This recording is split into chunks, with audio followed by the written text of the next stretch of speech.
to go, GNCC Racing!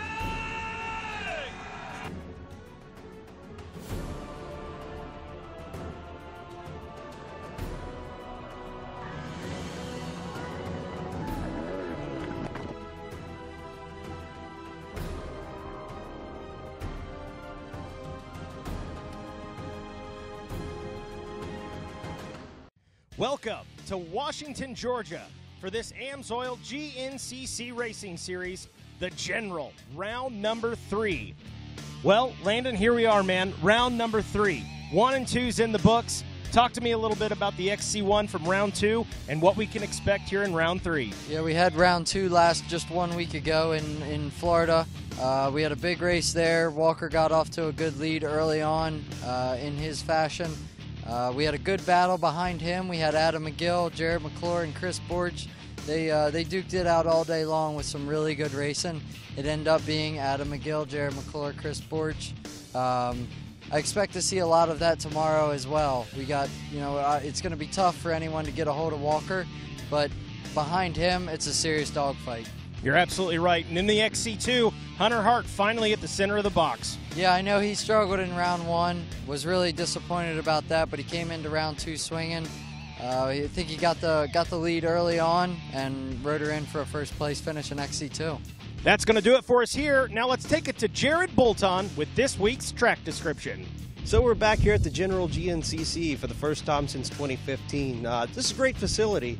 We took a couple years off, but since we've been gone, they've made a ton of improvements here.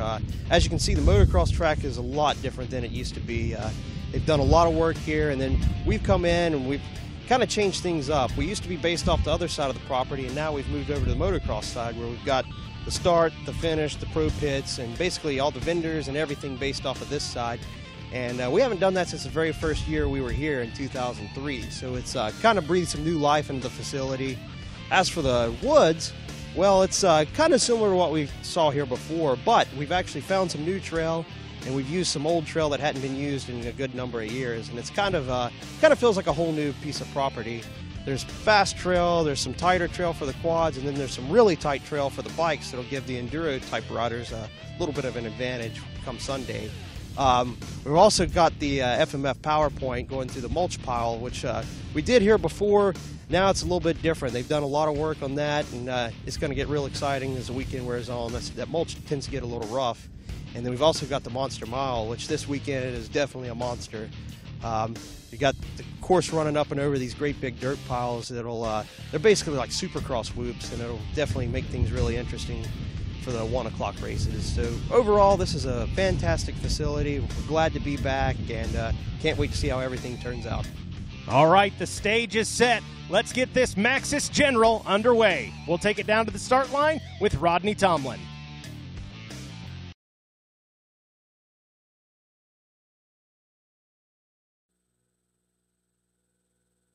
Well, thanks a lot, Bolton, and here we are, ready to roll once again in beautiful Washington, Georgia, for the return to Aonia Pass and the Maxxis General GNCC. This county has seen in its history many, many battles, from the Civil War to the Revolutionary War, and right here to the GNCC as the battle of the GNCC Nation returns here to Wilkes County.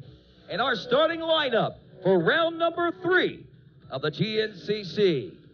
Rolling to the line first today, he rides aboard the number 1, a 3-time GNCC champion on a WFR Yamaha, backed by GBC and Fly Racing, Walker Fowler.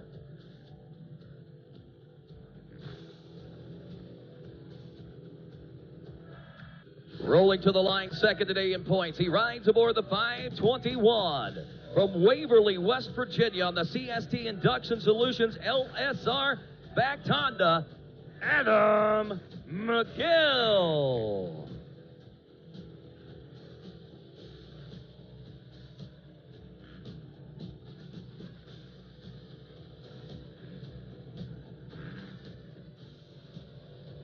He has third pick on the starting gate today.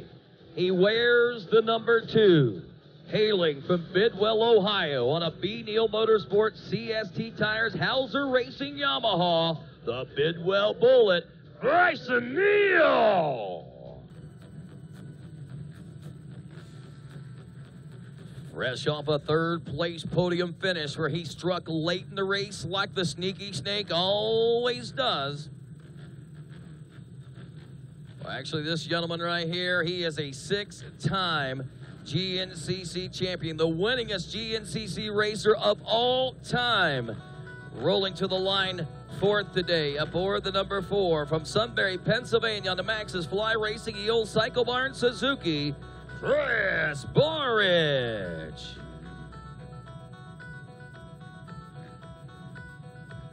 Rolling to the line next today, says aboard the number 3 from Casca, Pennsylvania. He is the sneaky snake himself. On a JMR, ATVriders.com, Maxxis-backed Honda, Jared McClure. Rolling to the line next, he rides aboard the 733 from Edinburgh, Pennsylvania, on an Ampro Yamaha, backed by Gear Alloy and GBC, the Coltrane, Cole Richardson.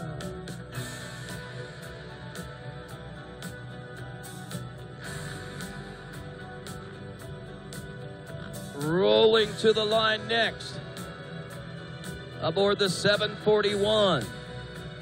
Fresh off a race just a week ago. As well, the ATV Supercross at Daytona International Speedway on Tuesday. He is back for more off-road racing action from Myersville, Maryland, on a GBC Motorsports RJR Solo Pilot back Suzuki, OWW, Wesley Wolf.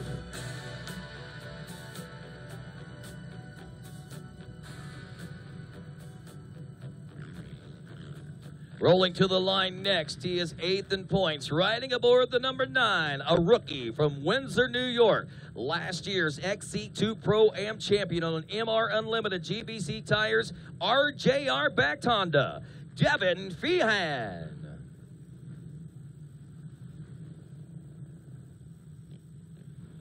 Rolling to the line next, aboard the number 10, from Aurora, Ohio, on a GBC Fly Racing HMF factory-backed Yamaha, Johnny G. Johnny Gallagher.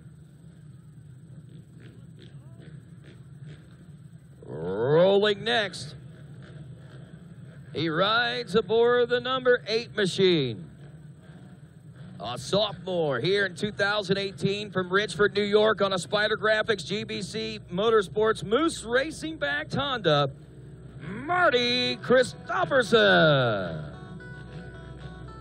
Rolling to the line next, aboard the number 15 from Grain Valley, Missouri. He's a Kansas City boy on a Spider Graphics Shockworks Motorsports GBC Tires Honda, Tucker Wyatt.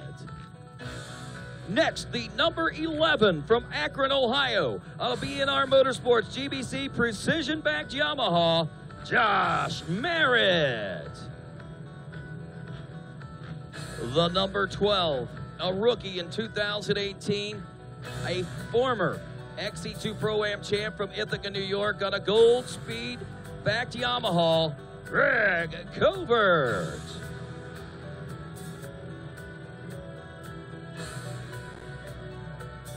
Rolling to the line next, aboard the 201 from Carroll, Ohio, a former top youth racer and morning overall champion on a Pierce Performance Moose Racing Spider Graphics backed Yamaha, Cody Collier. Up next,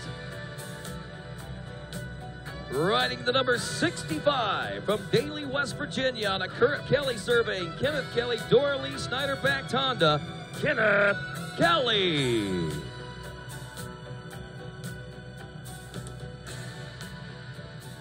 The number 776, welcoming back this man from the XC1 class from just over a decade ago. He makes his return at 45 years old from Knob Noster, Missouri, on a Doolittle Trail DeRisi Racing HMF Honda, Brian Baker. And last, and certainly not least, aboard the 542, out of Hopedale, Ohio, on a BNR GBC-backed Yamaha, Kevin Yoho.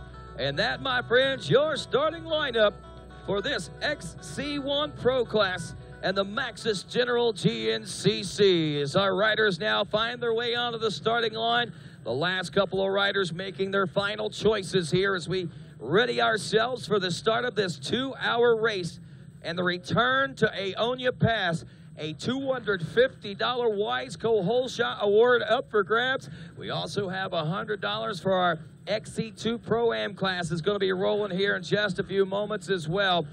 And this is the time, my friends, where things really start to get a little on edge for these riders. It's these closing moments before that green flag begins its wave and the racing action gets underway. The nerves are really starting to bind up in these boys. Their hearts are beginning to pound, as we always say, and the eyes widen as they stare hard into that first turn. And Ricky Towery makes his way out to ready to instruct these folks on the starting procedure. We call him our maestro, the conductor of ceremonies. And there he is, folks. The stage belongs to Ricky Towery as he informs these riders now 1 minute before the start and the return to Aonia Pass for the Maxxis General GNCC. A lot of excitement around this race simply because this is one of the more famed and one of the more favorite stops on our GNCC tour. The swing back from Florida, and the folks come back in droves, and we welcome racers and race fans back as our attention turns once again to Ricky, and the next signal he will give us the blue flag. Shut them down, guys. Shut them down. Shut them down. Shut them down. We are now less than 30 seconds away from going racing here in Georgia. And I got to ask you, are you ready to go GNCC racing? Come on, Georgia. I know we could do a little bit better than that. It's been a couple of years since we've been here, and I know we're all excited to be back. We're all excited to be here. I got to ask you one more time, Aonia Pass, are you ready to go GNCC racing? 10 seconds. And row number 1, the XC1, will be off and rolling at the Maxxis General GNCC. Around the first turn they head, jockeying for a position across the hole shot stripe. It's Chris Borch, the winningest GNCC racer of all times. Walker Fowler jockeying for second, but it looks like he's going to drop the third to kick things off in a very tight wooded section right off the bat.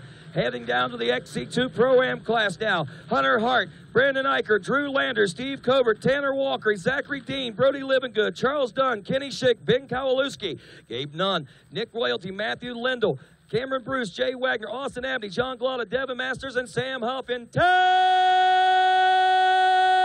seconds.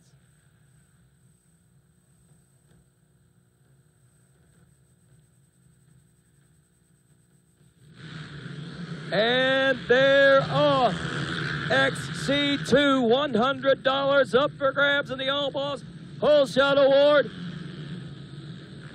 7:03, Austin Abney out of Petersburg, Indiana, on a Demery Motorsports LSR Fly Racing back machine.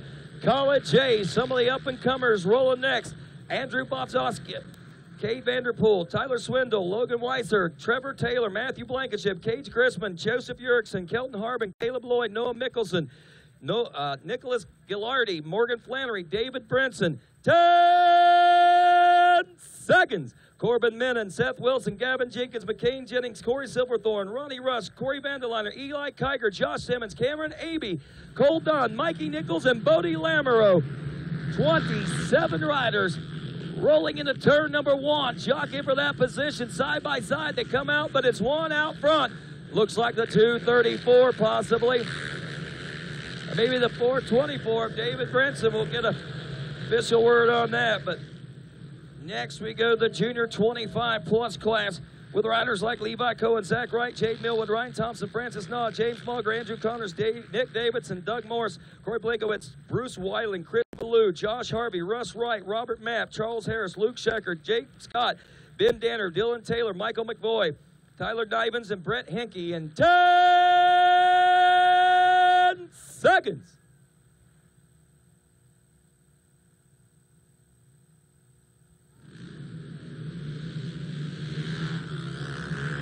Luke Shepard on the inside, threads the needle. Can he hold on to it as they head to turn 2?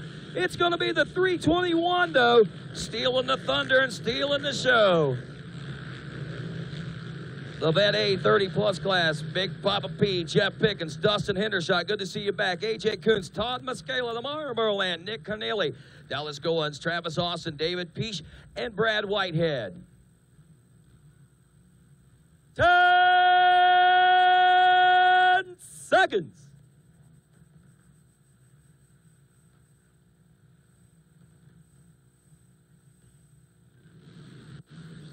'21, Big Papa P, Jeff Pickens. What a drop off the gate he got, man. About 2 bike lengths heading into that first turn. Same in the turn 2. As we turn our attention to the Senior A, the 40-plus riders here. Michael Hayes, Tommy Thompson, Martin Whitley. Also, Justin Kerr, John Salsa, Brian Halsey, Mark Batson, Dale Batson, and Brian Shaw. Ready to roll in 10 seconds.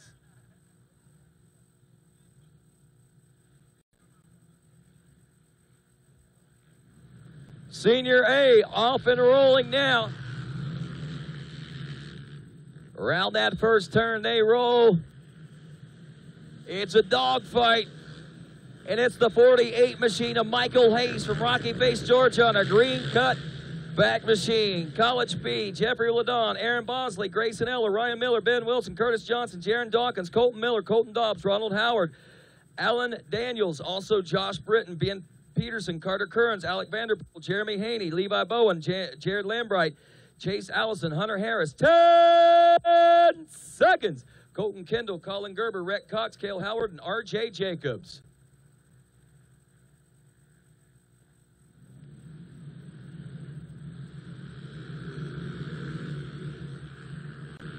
Oh, good speed line in the first turn for the 596 machine of Colin Gerber, Colin Gerber from Sugar Creek, Ohio on a Pro Graphics back machine.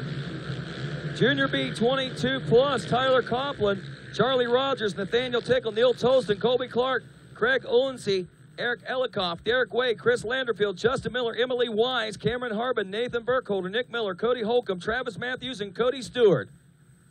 10 seconds.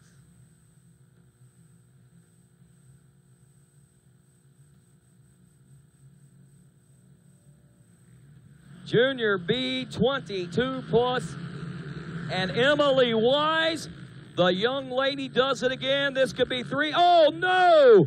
Almost 3 hole shots in a row for her, but stolen away by the 351 of Greg Ulensi from Vienna, Ohio.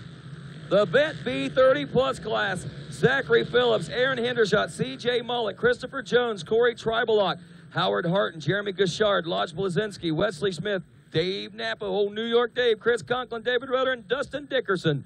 10 seconds.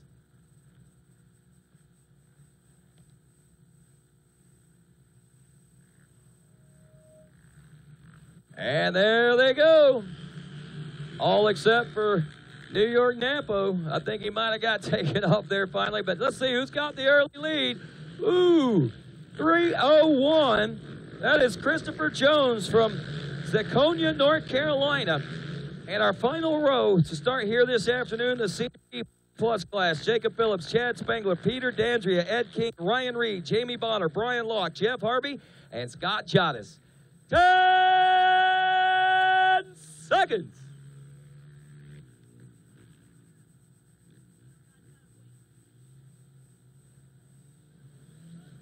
And they're off. 3, 6, 1. Ed King.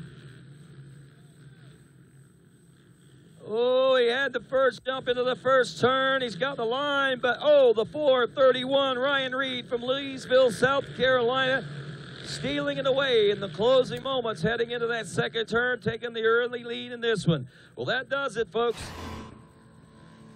Our racing here at the Maxxis General GNCC is underway. Beautiful conditions here, perfect track conditions under overcast skies, and I'll tell you, folks, we have got a great race as we return back to some familiar territory. Who's going to come out on top? Chris Bort's got the whole shot. Can he lead her wire to wire? Stick around. GNCC Live continues after this.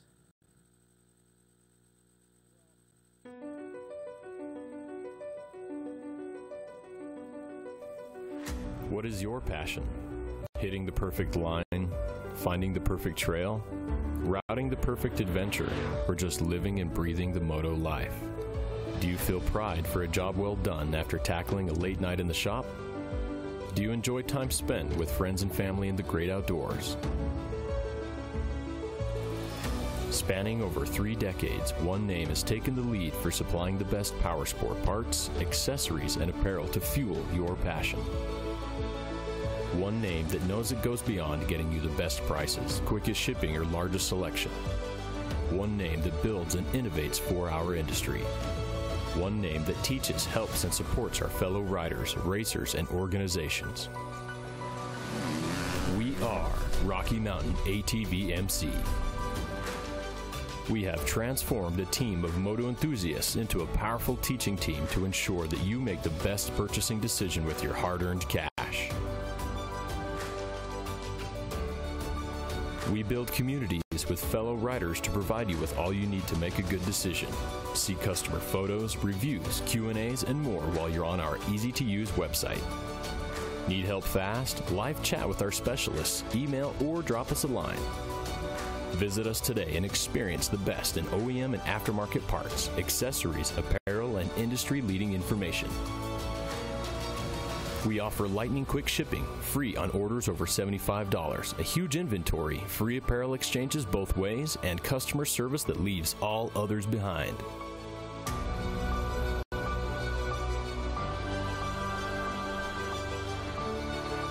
Experience one name that leads all others. Rocky Mountain ATV MC. Get ready. I'm a sore loser. I'm a sore loser. Losing is not an option for me. Be the best. The best? The best. You have to have the best equipment under the hood. That's why I only use Cometic products in my engines. Cometic gasket. Cometic gasket. Cometic gasket.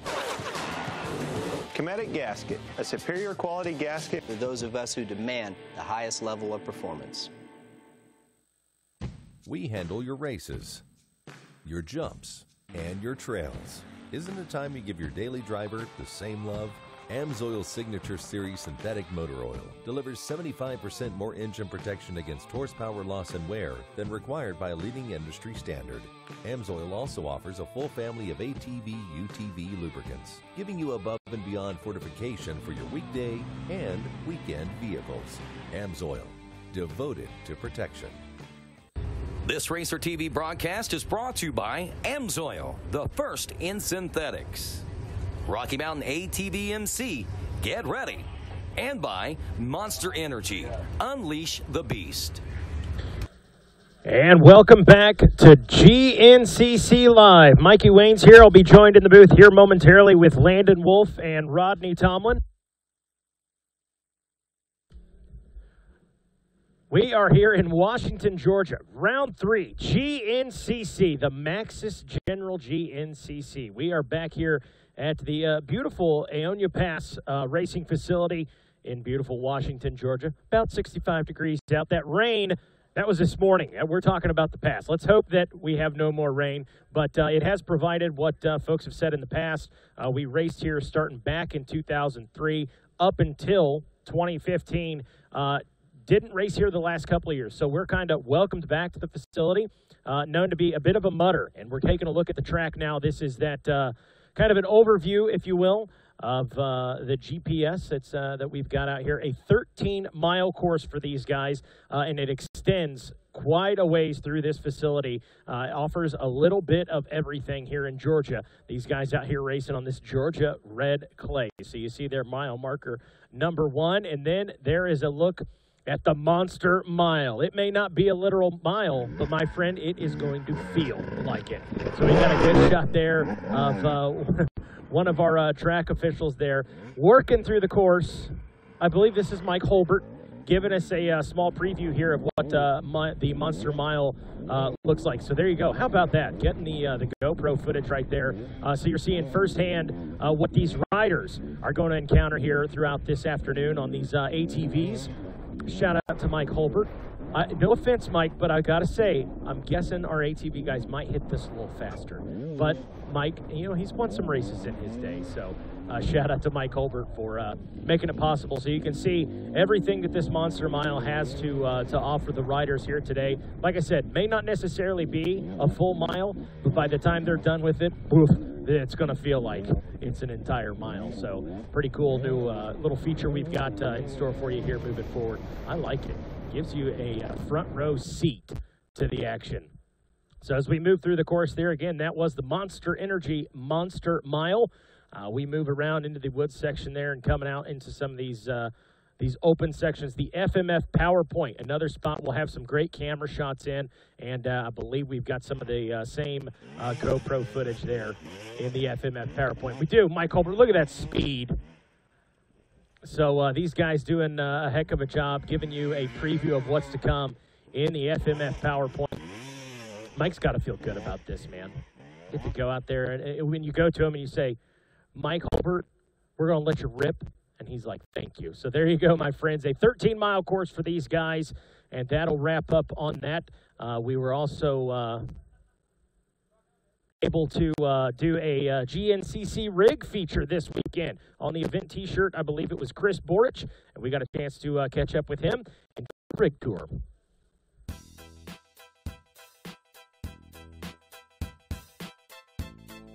Hey guys, Mikey Wayne's down here in the pits with Chris Borich. We're here for another edition of GNCC Rigs. Chris, I'm going to hand you the microphone, man. Let's take this tour. Let's do it. Hey, yeah, this is the race rig right here, just the trailer.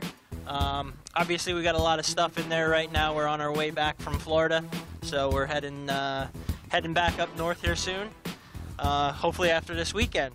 I got the basically 22-foot Gold Rush trailer. Like I said, race rig, but she's full. And just picked up the motorhome probably 2 weeks ago. Just a Fleetwood 07. So we're, like I said, we're packed up, ready to go. I got another trailer load of stuff heading back home. So got the nice AMSOIL doormat. Thanks, AMSOIL. So we got, there's my puppy. He's in here. No barking. Come on, get back. You'll be fine. Hey, get back. And yeah, so this is it. She's cooking up some meal right now. We're having some spaghetti and some meat sauce. That's really about it. Got that 40-footer. So that's where we come in here, hang out, get ready for the race, and that's it. I'm Chris Borich, and that's an edition of GNCC Rigs. Here with all right, McCormick, there you go. How about back that, to Chris Borich? Right there, that we're preview the youth race this morning. So Chris Borich, thank you, my friend, for the feature there, the GNCC rig. Something we're going to try and bring to you guys every race week. So pretty cool little stuff. This week we're going to try and get the guys on the T-shirts. This week that worked out. We got Chris Borich. Tomorrow be some Grant Baylor. So getting a camera shot here. I believe we're going to take a look at the standings coming into round number 3 here in just a second. There we go. XC1 point standings. Well, make no mistake, Walker Fowler out in front. He's got 2 wins under his belt so far, and we kind of expected him to be there, but my goodness, you talk about convincing wins. He's got them. Adam McGill sitting in the number 2 spot, 43 points. Bryson Neal with a tough round number 2 down in Florida. Didn't finish where he wanted to be, but he's still in the number 3 position. And then Chris Borich back there with 39 points on the year. And the sneaky snake Jared McClure coming off that 3rd place finish there in Florida has got him in the number 5 spot. So there's your top 5 out of the XC1 coming in here to round number 3. And then we take a look at the XC2, Austin Abney. How about that? Picked up a big win in round number 1. Decent finish in round number 2. Not necessarily what he was looking for, but it's got him the lead. It's kind of funny. He was talking about maybe not running a whole season, and I'm thinking with the start he's got, I heard he got the whole shot this morning, off to another good start. Matt Lindell in the number 2 spot with 43 on the season. Hunter Hart behind him. Hunter, the big favorite out of that XC2 class coming into this season. Had a rough number 1 or round number 1. Bounced back in round 2 with a win, and looking to get a repeat performance here today with Drew Landers back there in the number 4 spot with 38 points on the season, and Ben Kozlowski in the number 5 spot on the season for the point standing. So that's kind of how things are shaping up here as we roll into round number 3.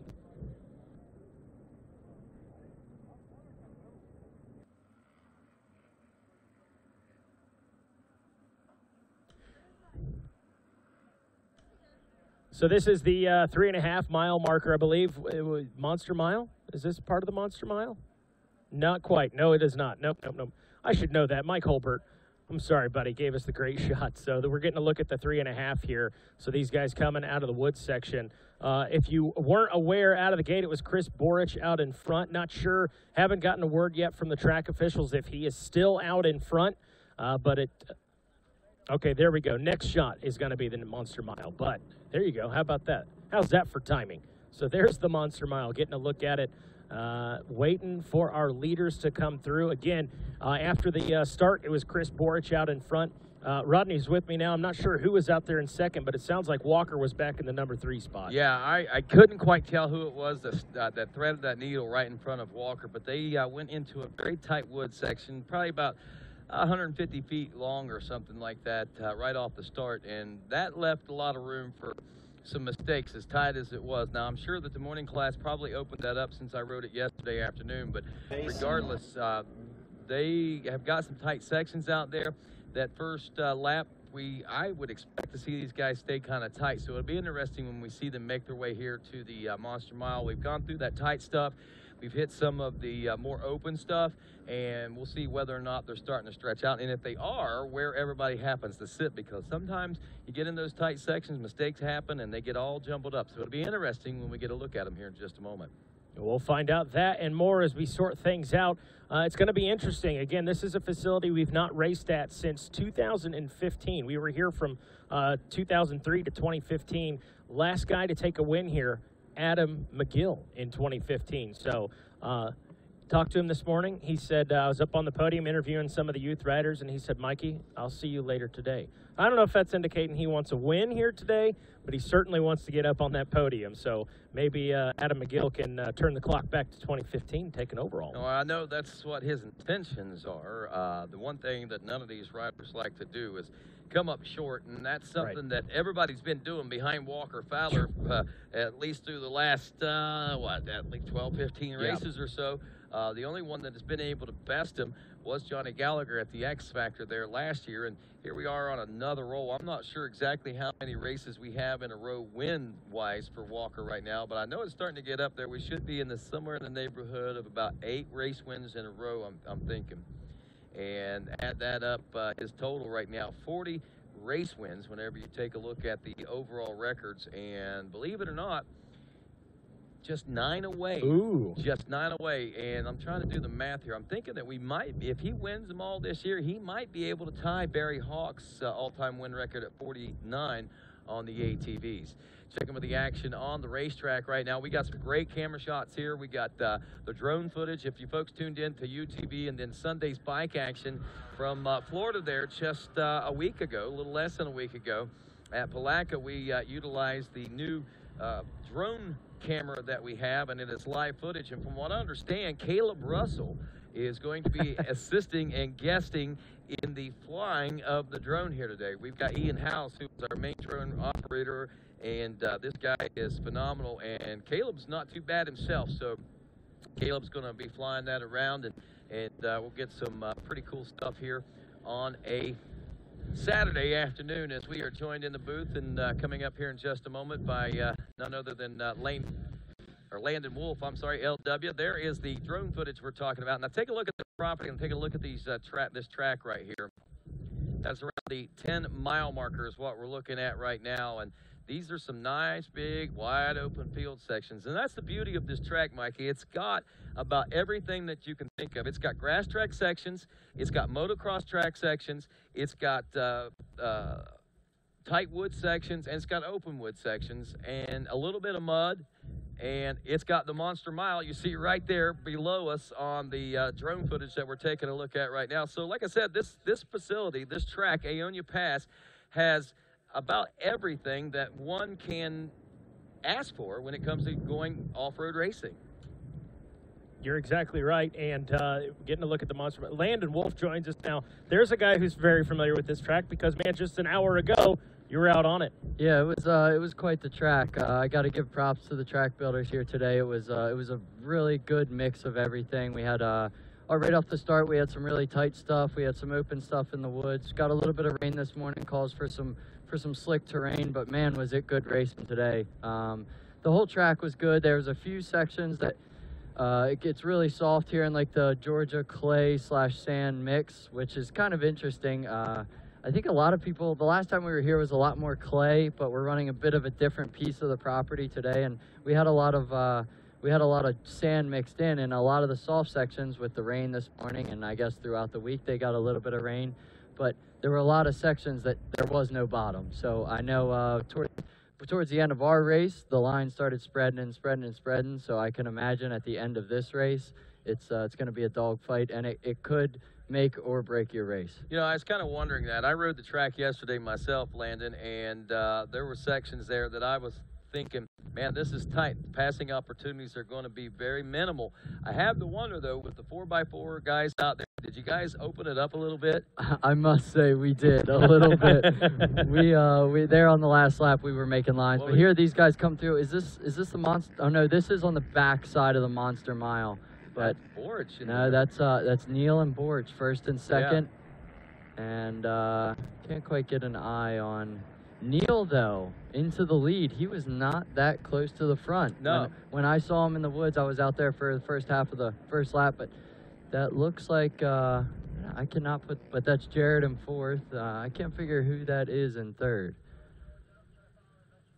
Well, there they go, not nose to tail, but well within striking distance of each other. And we've got a great battle starting to shape up between these top four riders. I tell you, one good thing that we're going to have today, that there's a big mix-up in terrain. It goes from fast to slow to slick to dry. I feel like it's going to be a pretty good equalizer track for everybody, and it should make for some really good racing from maybe even people we didn't expect to be up there. No doubt, and I'll tell you, we had a lot of great things going on all day today. And Mikey, I know that you were watching that racing very closely this morning with the youth and the 10 o'clock racing. Yeah, kind of setting the pace for today. You know, obviously we opened up Saturday morning with the youth ATV race, and none other than Lane McCormick, that guy out there, son of Alicia McCormick, a guy out there riding on rails, and we actually had a chance to get caught up with him after the AM youth race. Here with Lane McCormick, man, back-to-back wins. It feels great. That track, you had to be smart, and I ended up getting the win, and I'm pretty happy with the end of the day. Good work, man. Just going to keep on doing this the rest of the year, yeah? That's the plan. Hopefully win the rest. There you go. Your winner from today's youth ATV race, Lane McCormick. So there you go. That was Lane McCormick there with another win on this season, his second on the year. Getting a little glare on our TV. And then outside of that, just wanted to give a huge shout out to Charlie Stewart out of the 125 senior class in the youth this morning, picking up a win in his home state out of the 125s. What do we got on screen? Well, that looks like Neil and Borch running 1 and 2, as we'd said. But I still cannot put together who that is in third place. I don't know. It looks like it's Yamaha, but here's a battle towards the back. That's Walker, isn't it? No, that's Kevin Yoho, Josh Merritt, Walker Fowler, and then Devin Feehan, maybe, and then Marty Christopherson behind them. And then Cody Collier, Greg Covert behind him. Wow, what a start to this one. I think those tighter sections may have changed things up. Generally, at this point, we're used to seeing Walker Fowler out front and stretching the field out. I tell you, I think this track's going to make for some really good racing. As you can see, what are we, 11 miles into the first lap now? And we still have really tight racing, and much to probably all of our surprise, Walker Fowler, what's he, 7th, 8th maybe? Yeah, back there. Normally he's got a 20-second gap by now, so.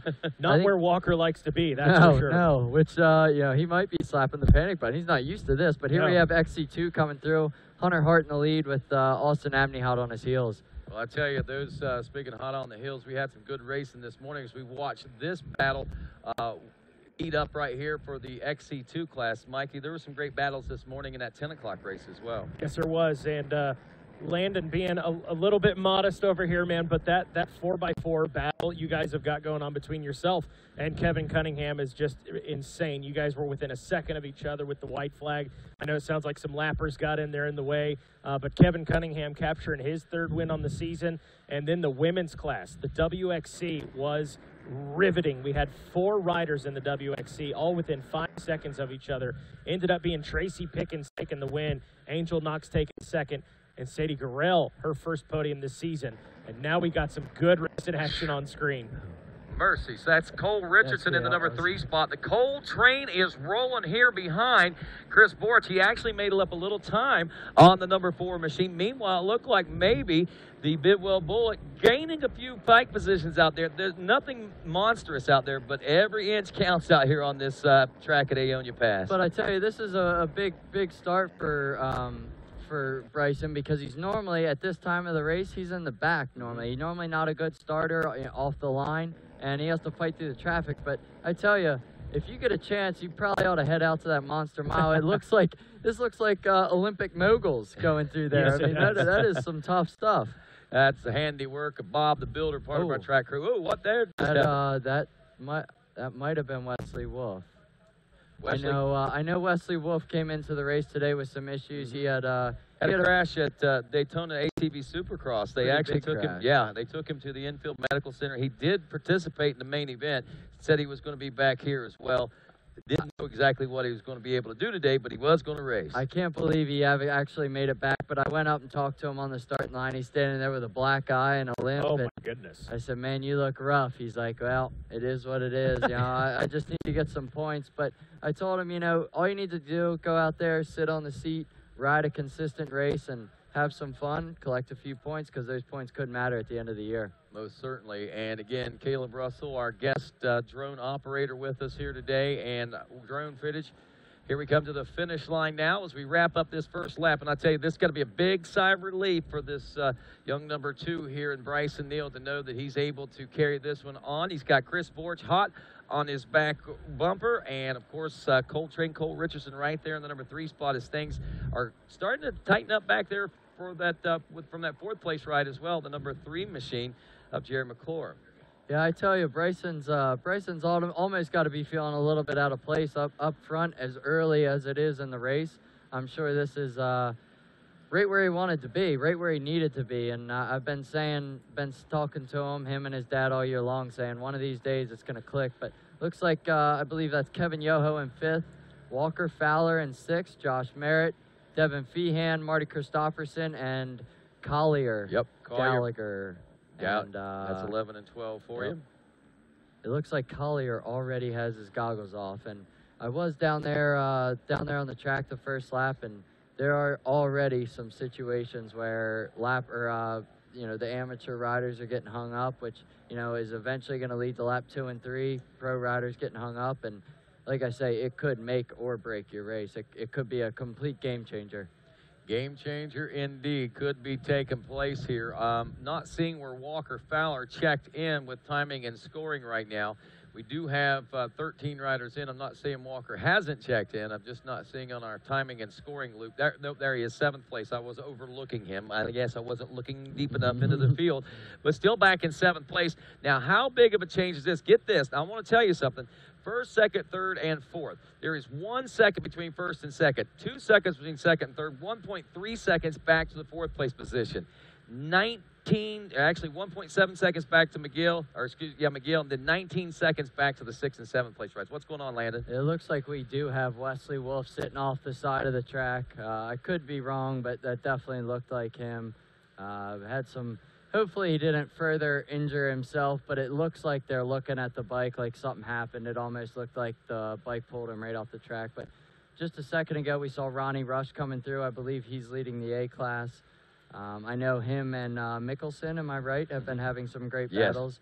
But Ronnie got off to a good start and looks like he's jumped out to the lead. Well, get this, 19 seconds back to the number 6 spot of Kevin Yoho. Right behind him when they checked through was Walker Fowler, less than a second. So he's 20 seconds out of the top 5 when we ended that first lap. Just note that in the back of your head right now, folks, because that could become something kind of interesting when we get to the end of the races. So here we go, folks. You might notice some new track markers out there. The different green, colored, the yeah. green. Now that right there is there's the FMF PowerPoint. The double arrows, they're to keep any confusion out. They are green double arrows, and everybody has to go through those. They're black arrows, but a different color background. Those signify the old double arrow sections. And now you have to ride between those arrows. I just wanted to point that out, but here we come. Here we go. We're going through the second half of the FMF PowerPoint. Still got Bryson New out in the lead. Chris Borch hot in pursuit. Jared McClure has moved into the number 3 spot. That's tightened up. Richardson and McGill hanging in there. So that's tightened up quite a bit there. Now we got that gap of about 20 seconds back to was Yoho and Walker Fowler. You got to wonder if Fowler's gotten around Kevin Yoho yet, whether he was able to rise to the occasion or not. As we motor through the FMF PowerPoint, here comes. There is Yoho. That is Yoho, still ahead of Walker Fowler, man. And that, I'm not taking anything away from Kevin Yoho whatsoever, but what I'm saying is, what's going on with Walker right now, man? I mean, I don't know. I mean, maybe Kevin's wanting to give him a run for his money. I mean, Kevin came. I don't know that he ever raced a pro class last year. Ran a little bit of XC2, a little bit of Sportsman, but he's given the pro class another shot this year, and he's doing well. I mean, he works full-time job, comes out here and enjoys this on the weekend, and he does pretty good for just enjoying it on the weekend, you know. Oh, yeah, you know, and sometimes that might be the better ticket for some people, you know. They may not be as conditioned, but just on adrenaline sometimes, you know. I mean, he works hard, he's a hard worker, so he stays well conditioned, and he works out all the time anyway, so it could play into his favor just coming out here having fun, man. Yeah, I mean, I always say the more fun you're having, the faster you're going. Well, most of the time. The more fun you're having, the faster you're going. You don't think about it so much, you don't get pumped up, and it just makes for a better day. That looks like Big Papa P rolling through the Monster Mile right now. Hard on the gas, as always. I know him and Hendershot always have a good battle, and I believe Hendershot, last time I saw him, he was a couple spots back. But I'm sure they'll end up together like they always do. And, that's going to be their gloves are going to be off for that one. I tell you, I mean, the pro class, XC2, College A, they're all good classes to race, but what is this? Is it Vet A? Yeah, I think it is Vet A, yeah. Vet A. A lot of these guys are old pros or retired pros or just really fast older guys. Not that they're old, but they rip. These guys are on it, as always, and they're the same way as Kevin. I think they just come out here to have a little bit of fun, and it ends up being a great battle. Wow, Monster Mile, that has got to be taxing on you energy-wise, zapping the energy out of you. That, I mean, if you do any kind of motocross or arena cross racing, you know, the more jumps, the more up and down you go like that, the more it wears and tears on your body. So these boys are getting a workout in the Monster Mile, huh? Yeah, and I tell you, the thing is, looking at it now, there is not one bit of rhythm through there. I mean, it is just find your way through, and it looks like, I guess that's sand. I guess it's sand piles, which means it's only going to get worse as the race goes on. But we have the Monster Mile, and we have the FMF PowerPoint now. The FMF PowerPoint is just a big old pile of mulch over here, and that gets rougher than a corn cob as well. So it's I think we're gonna have some good racing. There we are at the FMF PowerPoint. Yep, XC2 coming through. I saw Hunter Hart there, and it looks like a coastal machine, so I'm guessing it was Drew Landers. Cam Bruce in third, and we got some good battles out there. I'm just, again, getting just absorbed into watching the action going on right here. Yeah, I mean, this Monster Mile here makes for a good battle, and what I'm guessing here is they're really just jumping in that sand pile, running back and forth a few times there. So, I mean, that's got to be, what, a good 30, 40 seconds in there? Oh, I'd say that you're going to spend as much as a minute in there in some classes. Yeah. I mean, like you said, there's no rhythm out there, so you can't really get a good bit of speed. You know, it takes rhythm to be able to do that, but they are finding faster lines through there. So I'm going to say this little section right here is probably close to 45 seconds to a minute long, and if you keep it going, we're going to be looking at 1.5 to 2 minutes through this section. Yeah, exactly. Like I say, as the race goes on, it should just get more chewed up and more rough, but it definitely looks like this is I just saw the 12-mile marker, so this is about 1 mile from the finish line. So I tell you what would be, look there, we have a split line down through there. It's like Supercross racing. We have a split line down through the Monster Mile. So 12-mile marker, an actual legit split line. So, you know, this could be an awesome end to the race. It could be. It could make a very interesting finish to this race as we watch these riders nearing the completion. It looks like I thought Wesley was getting towed back. He never did come through the first lap, and he is sitting there on the side of the track, but it's hopefully it's just a bike issue instead of something that happened to himself. Right, I wholeheartedly agree with you in that department. You know, you might be wondering about where did all this dirt come from for the Monster Mile. It doesn't look like the motocross track, and it doesn't look like any place else you've ever been on the track. And one thing that we want to point out, if you've not been to Aonia Pass, coming up north from Thompson to Washington, they're making the 4-lane. They're completing the 4-lane. So they've actually brought a lot of that dirt in off of the roadway and piled it up over there. They're also taking part of the property. If you guys are familiar with it, about where the cell phone tower was, they're taking a little corner of that property, and they're moving, and they piled up that dirt over in another area, so we're utilizing that. And again, hats off to Bob the Builder, one of our track crew, man. He put in a great design out there for the Monster Mile. I tell you, this whole track, I biked the track yesterday, and I obviously raced it this morning, and I was thoroughly impressed with the design of this track. I mean, every track we do, all 13 rounds, is always a good racetrack, but this one really had a good flow to it. A lot of in and out. We literally ran the entire premises of the whole entire property.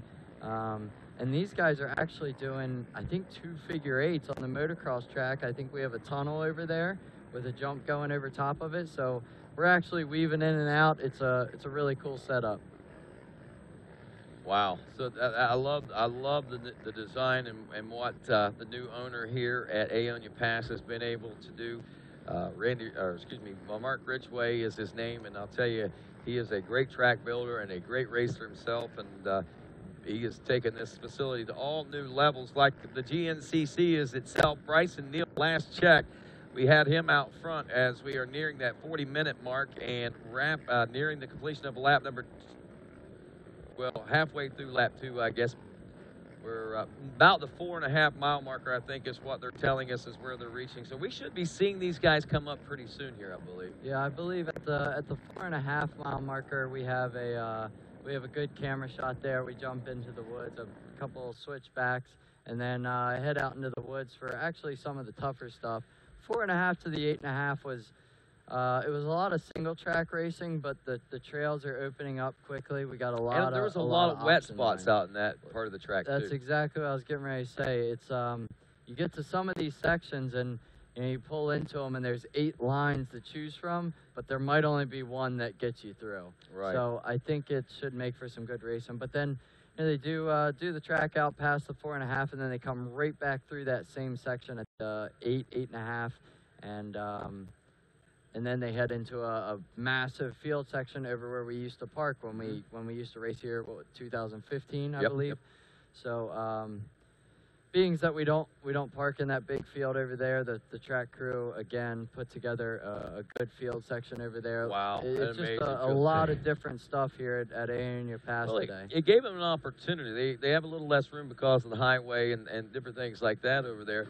But there's nobody nobody there. We didn't have any structures that we had to worry about, so they were able to lay out a really nice and fun track for the boys to race over there, and gals. I tell you, it was a really good setup, and well, the cool thing was that they changed it around a lot from the last time we were even here. You know, it wasn't, a lot of the times we go to these tracks and there's only so much room that these track crews can work with, and it's tough to make a new and different track. But this weekend they really seem to do a great job of getting on some new stuff and just good racing material altogether. We've been keeping an eye up front on the XC1 class, and rightfully so. We've got a barn burner that is blazing, and Walker Fowler some 30 seconds out of the lead position right now. And back in the XC2 Pro-Am class, we have Austin Abney, who grabbed the lead in that one, 27.9 seconds. Call it 28-second lead over John Glotta. Matt Lindell in third, Brandon Eichert in fourth, Drew Landers in fifth, Hunter Hart in sixth, Cameron Bruce in seventh, eighth was Ben Kowalewski, ninth Tanner Walker and Jeremy Schick, rounding out the top 10 aboard the 191. Yep. It looks like. Well, I tell you, Landon, as we got the day off and rolling and the weekend off and rolling, we always have on our mind what kind of things are these riders expecting? What are the new guys expecting? What are some of the veterans expecting? Well, I had an opportunity to visit the pro pits leading into this weekend's race, and caught up with a few of them, including Devin Feehan. Absolutely. I'm definitely happy with how things have started off.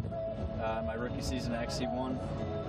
Definitely want to, keep adapting to this class, and, staying in the top 10 is great, but, I definitely want to see myself running with these guys up front, and just, that's what it's going to take to learn the pace, and, I'm willing to do anything it takes to do it, so it's just a matter of time, and, I'm willing to, take my time doing it as well, and so I'm feeling real great about that and how things are going now. Coming into, tomorrow's race, definitely got some good feelings, a lot of good riding this week, and I'm feeling good. I know I've been doing all the right things in the off season, and I've prepared myself to the best ability I can, and my whole team behind me has been there, throughout the whole thing, and they believe in me, and I got great fans here. Not my fans specifically, but just the whole GNCC family's great, and I see the support, and they really push me to be my best. Now, this being your rookie season,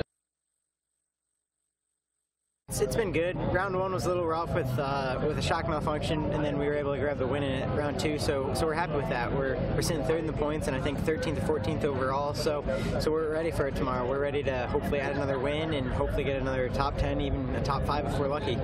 And speaking of history, I mean, GNCC is about history, and you are about writing history and rewriting history. Talk about your history here. Yeah, for sure. In the youth, I had great success here. I was able to grab, I think, every year that I raced here, except for 1 year, I was able to grab the youth overall win, which makes three out of 4 overall wins for me in the youth here. I grabbed my first ever overall win here, so this place is pretty special to me. We're definitely excited. I like it here. I love clay. I love Georgia. It's definitely, the weather looks nice for tomorrow, maybe a little showers, and the track looks awesome. I'm ready to be able to go out there and ride and just have some fun with it. What have you done? Yeah, definitely better than last year. First round ended up coming up with a podium, getting a third. Had a bad start, came through the pack, felt great, and then obviously round two we had a good start and just had a little bike problem towards the end there, and managed to get a fourth. So pretty pumped on that. You heading into the day, Georgia? It's been a while since we've been here.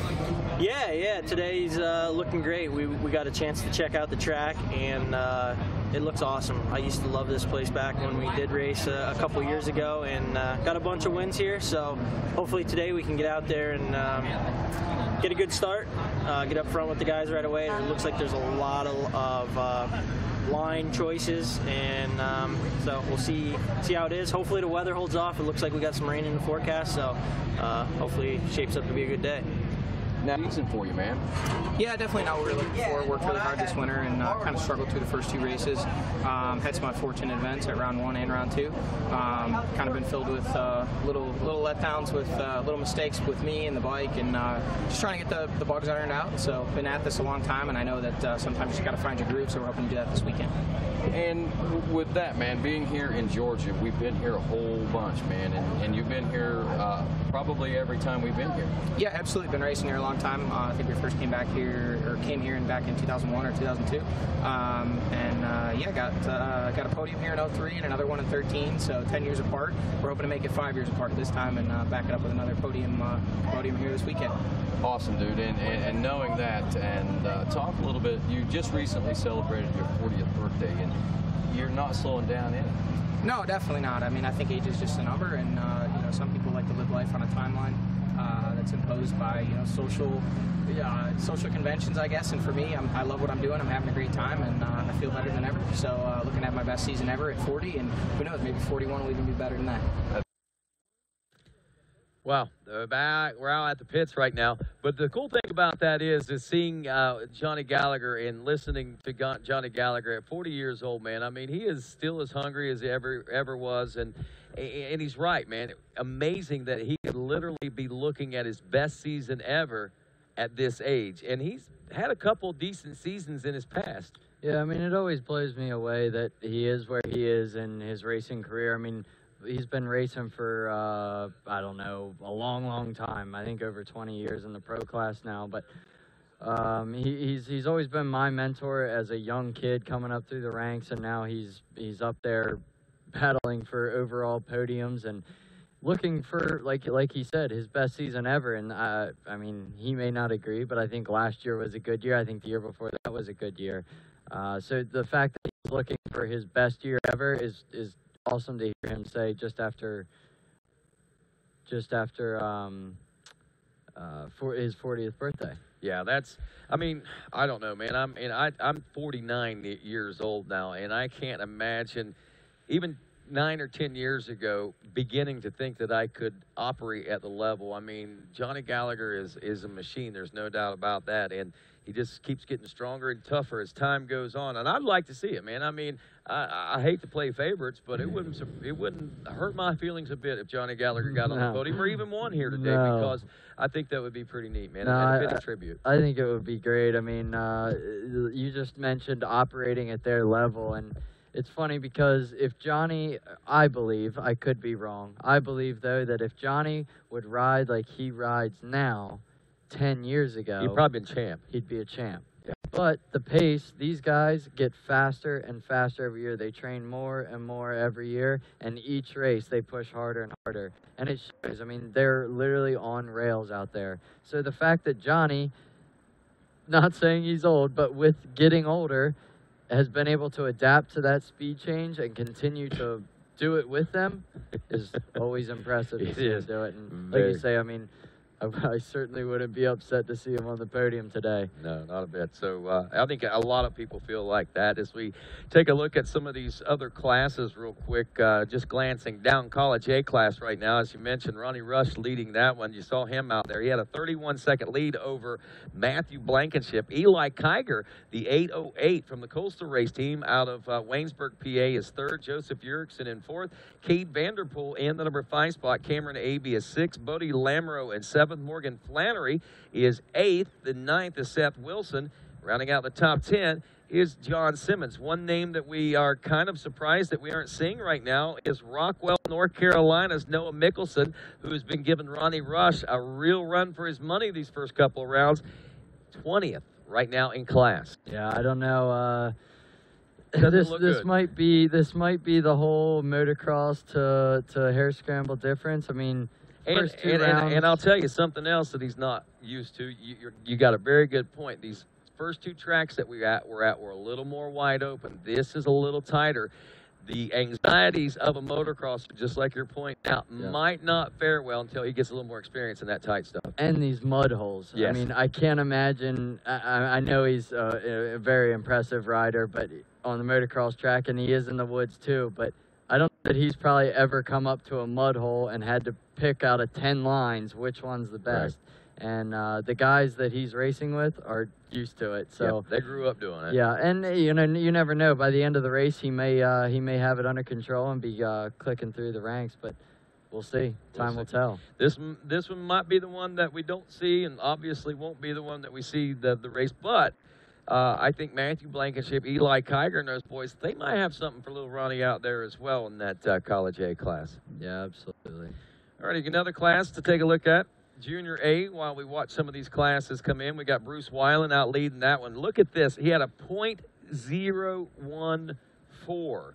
That's 14/100ths of a second lead over Corey Blinkowitz whenever they came in there a few moments ago. That's tight racing right there, man. I mean, how do you come in that close? I don't know. They had to be either one guy had his transponder on the rear bumper and the next guy had it on the front bumper, or they were side by side. I mean, that's close racing. Good racing. It is. That is. And James Monger back in the number 3 spot. He's only 5 seconds back. Another 4 seconds back. One of your former competitors in Levi Cohen out there, moving into this Junior A22 plus class. The beard, fear the beard. There he is, man. That beard is something else. I was actually down in the woods a little bit earlier, helping people get through a tough section, and here, I mean, the first thing I see on him is that beard hanging out the bottom of his helmet, and it's great. It's great to see, but yeah, he's doing well. Awesome. So he's running in the 4th place. Brian Thompson out of Summertown, Tennessee, another 7 seconds back in 5th. Got some good tight racing going on there. 6th place, Jade Millwood out of Cleveland, Georgia. Josh Haney out of Upper Black Eddy, Pennsylvania, the 403 and 7th. As we take a look at pro pits right now, 8.531, Michael McAvoy from Chester, West Virginia. 9th is Zach Wright out of Granite Falls, North Carolina, 43. And 508, Dylan Taylor out of Fairland, Indiana, rounds out the top 10 there in that Junior A class. All right, Landon, you've been in this situation. Well, you haven't been in this situation. You've been in a situation where you're approaching the pits, but you know what it takes for a good pit stop. And are these guys ready to pit? And is that what we're about to see? Are they getting ready to signal these guys? What's going on in these pro pits right now? Yeah, it's going to be a 4-lap race, so they're going to be finishing up their second. They're going to be coming through the pits here soon. But with racing like we have right now, when everybody's nose to tail, a pit means a lot. And the funny thing is, it's not so much on the riders. I mean, yeah, the riders got to come in smooth, stop right in front of their pit, and leave smooth and all. But a lot of it's on the pit crew back there, and I'm sure all those people down there know it, and they don't want to let their rider down. So it is funny to see these guys come in and rush so hard. I mean, it looks like a NASCAR pit stop down there. And, it does. But it means a lot to them. I mean, you could go from 1st to 5th with racing like this, or you could go from 5th to 1st. Exactly. That's the interesting thing. We're going to find out. We're approaching the 8.5 mile marker now, and the Monster Mile backside of the Monster Mile, I think, again. So we're about 54 minutes now into this race, so we're approaching the halfway point. Things are starting to get a little fierce out there. And again, still not heard what's going on with Walker. We haven't seen him moving up. He was some 20 seconds out of the top 5, and we still wait right now to find out what's going on. We'll get some visuals on that coming up soon as they're coming back into the camera shots. We've been out of camera shot for about 12 minutes now. It's been a while, and I know there's a lot of question and a lot of people waiting with bated breath. So we're about to find out where Walker Fowler is. Is Bryson Neal still out front? Has Chris Borch got around him? Is Chris going to try to turn to Borch a little earlier today? Because if he's got word that those guys are behind him, some of his biggest competition is behind him right now, there may be a new life breathed into CB, and we might see Chris Borch, that old champ, be knocking on the door possibly for that win number 74 right here today. Yeah, absolutely. I'm sure Chris knows he got off to a good start. He's got a good competitor in front of him. If him and Bryson could hook up, or him and Jared, or all three of them, or whoever, this is a good opportunity for them to maybe stop Walker's streak. But they're going to be coming out. This section that we're looking at right here is just after the big field section that we have. So I'm sure they're all rolling through there. I would venture to say that Walker has probably gotten in the front of the second pack and is pushing as hard as he can to get up to the front pack, because although he's got a lot of wins under his belt, I'm sure he wants more. I mean, he doesn't want to stop this streak now, not here. No. Now, 20 seconds, we saw him stretch 20 seconds out in a short amount of time. Is stretching 20 seconds out over the field as easy, or is it as easy to gain 20 seconds on somebody as it is to stretch it out, I guess is the question I'm trying to ask. Normally, I would say it's harder. Normally, because you get to, you get into some tight sections. You can see them up there. You know where they are, and you're pushing to catch them. But here they come right now. Bryson Neal still out in that #1 spot, looking good.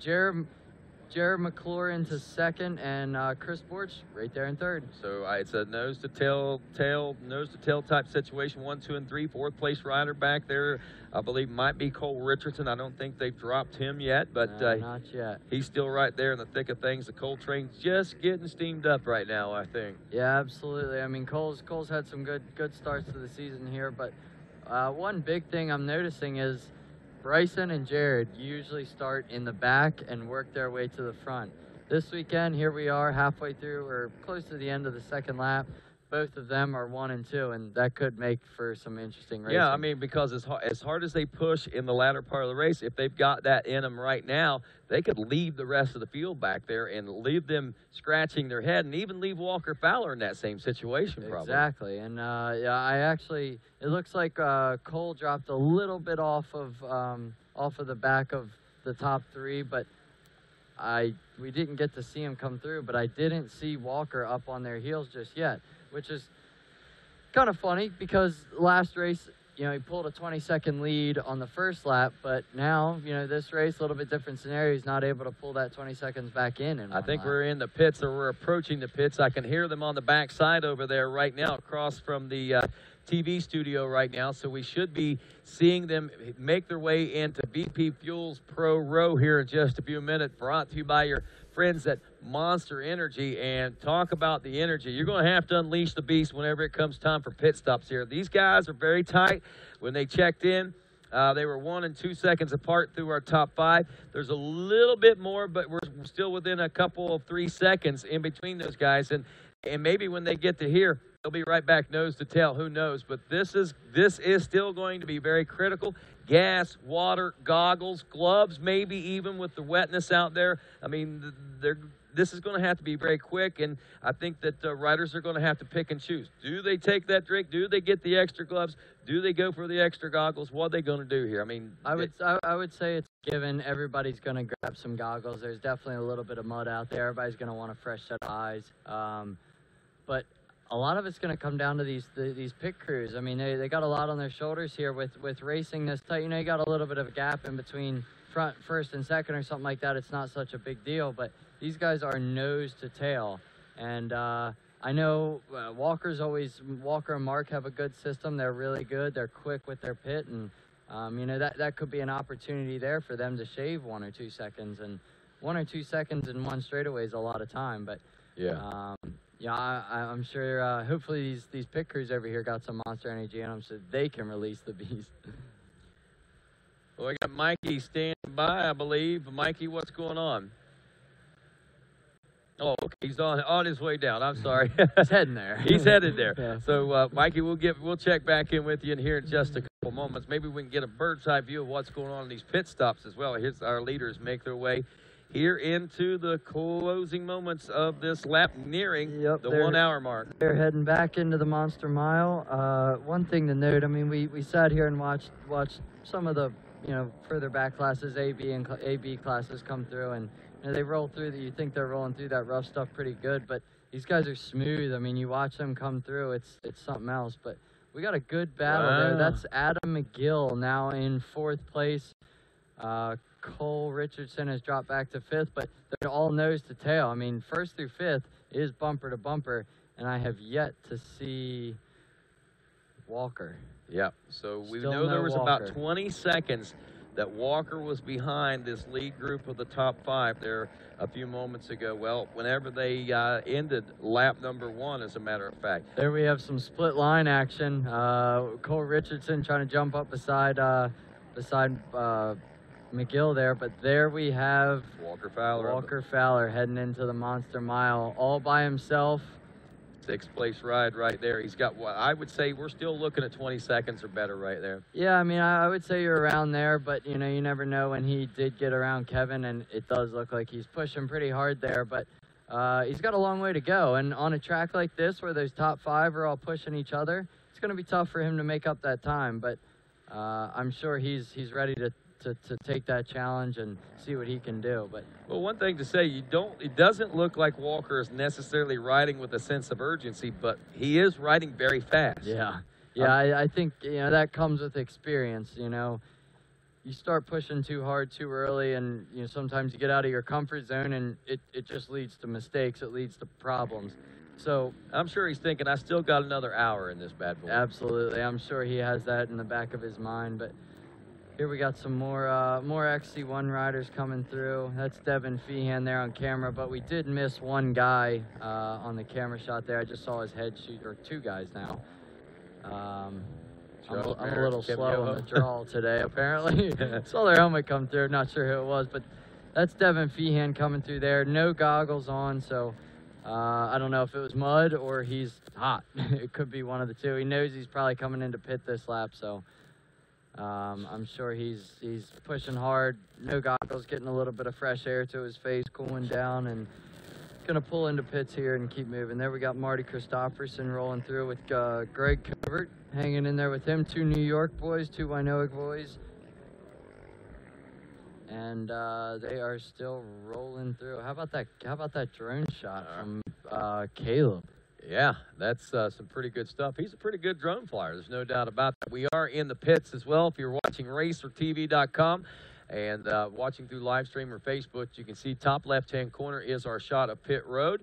And we are watching the Monster Mile out here on the bottom right-hand side. We are in the pits of Bryson Neal, your current leader, and here he comes now, Landon. Yep, there he is. All right, you see, he didn't have any goggles on. It seems to be a trend here that not many people have goggles on, so there must be some mud or else they're just really hot.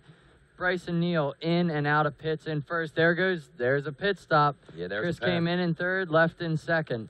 McClure back to third, and then I believe it was McGill, and then Richardson. Here comes Walker Fowler now. We're waiting, and again, we're still in that 20, 30-second range now. I think he's dropped back closer to a 30-second gap. We'll get the official gap when they come around to the finish line here in a moment. But that's not Walker coming down pit road right now. There he is. So, yeah, I think we're in the neighborhood. You watch them do this pit here. I'm sure they have a little bit of sense of urgency, something that they may not be used to completely. But he did have his goggles on still, and he is in and out. And I'd like to have a word, Mikey Waynes, with Mark Notman if you can get it. Just find out what's going on. Well, don't look like you're going to get it because he's headed right back out to the woods. No, that looked like that was Cole's dad there. So Mark may still be hanging around the trailer there. But here we are back at the Monster Mile. Here's the FMF PowerPoint. Pit stop, back out on the track, still nose to tail. The only thing that we did have happen, Chris went in and out of the pits incredibly fast, made a pass in the pit stop. I mean, can't really beat that. You got to thank your pit crew for that. I mean, Chris didn't really have to do much work, you know? When they came through the finish line, though, Morris was in the number, well, is the pits right before or right after? I believe it's right, yeah, it's right after. Oh, okay, well, that makes sense. Okay, so we got Borich in the second, McClure back to third. It is McGill in fourth, fifth place, Cole Richardson, and we got Mikey Wayne standing by in the pits. Thanks, Rodney. Down here with Chris Neal. Dad, hey, Bryson off to a great start. One of the things he talked about was getting off to a good start in these races, and he felt like he could get out and through the pit, still out in front. Yeah, that's what he planned to do when he came into this round, and you plan everything to go right, but what he planned is working out for him right now. Well, it's going right for Bryson Neal right now. I'm going to try and get caught up with Mark Notman in just a moment. I did notice they were spraying down the motor, the engine, with some water, maybe trying to get it to cool down. I'm not sure what's going on, but the whole pit crew took off running out in the woods section as well. So we'll try to get you a pit report on Walker Fowler here in just a second. Wow, that's something that you don't rarely see is a sense of urgency from his pit. And I'm not going to say that spraying the machine off in these muddy races is anything out of the ordinary, but Landon, you being a racer, you know how critical and important that can actually be. Yeah, I mean, the pit crew is just a big part of the whole program. I mean, and I'd imagine those guys are spraying out the radiator of his bike. You know, it's a lot of soft clay dirt here, packs it shut, and then you can't cool the motor. But here we got Bryson Neal, Chris Burr. Oh, there's a split line. Looks like Cole. I don't know if Cole's trying to make a pass or Adam's trying to make a pass, but there's some good racing there. The top five are we got some really good battles. Those guys got to take those chances and look for those alternate lines out there to try to make passes, even though they don't work sometimes. You gotta go for it, man. Yeah, I mean, when you're sitting behind somebody, just sitting there isn't going to do anything. So, I mean, whether you lose a half a second or a second, it could ultimately in the end work. But here, look at this. We have Walker Fowler. I believe that was him. Pretty sure it was him. He went around the FMF power point, which you can do. It's an alternate line. You can either go up and over the mulch pile or hit a right, go all the way around the mulch pile, which I was actually talking earlier. Shorter distance through the mulch pile, but smooth as can be around the outside. So kind of a toss-up. With as rough as this mulch pile is getting, it could be faster to go around. And everybody may not even know that that's an option, but there are, I just biked it at the start of this race, there are arrows around the outside of there. Wow, interesting point to look at there. And, you know, you'd almost have to think that might be the case. Now, what'll happen, obviously, this is getting worn out with everybody going through it, the shorter line. Folks may start to use that alternate line out there. That'll get rough then, and all of a sudden the FMF power point will be the fast point. That's the nature of the beast, I guess. That's the greatest part about this race. And there we got Cody Collier having a great day. He's always good in this muddy, messy stuff. Johnny Gallagher hot on his heels. And then Devin Feehan. Yeah, that's 7. Oh, gosh. Oh, Devin almost lost it there.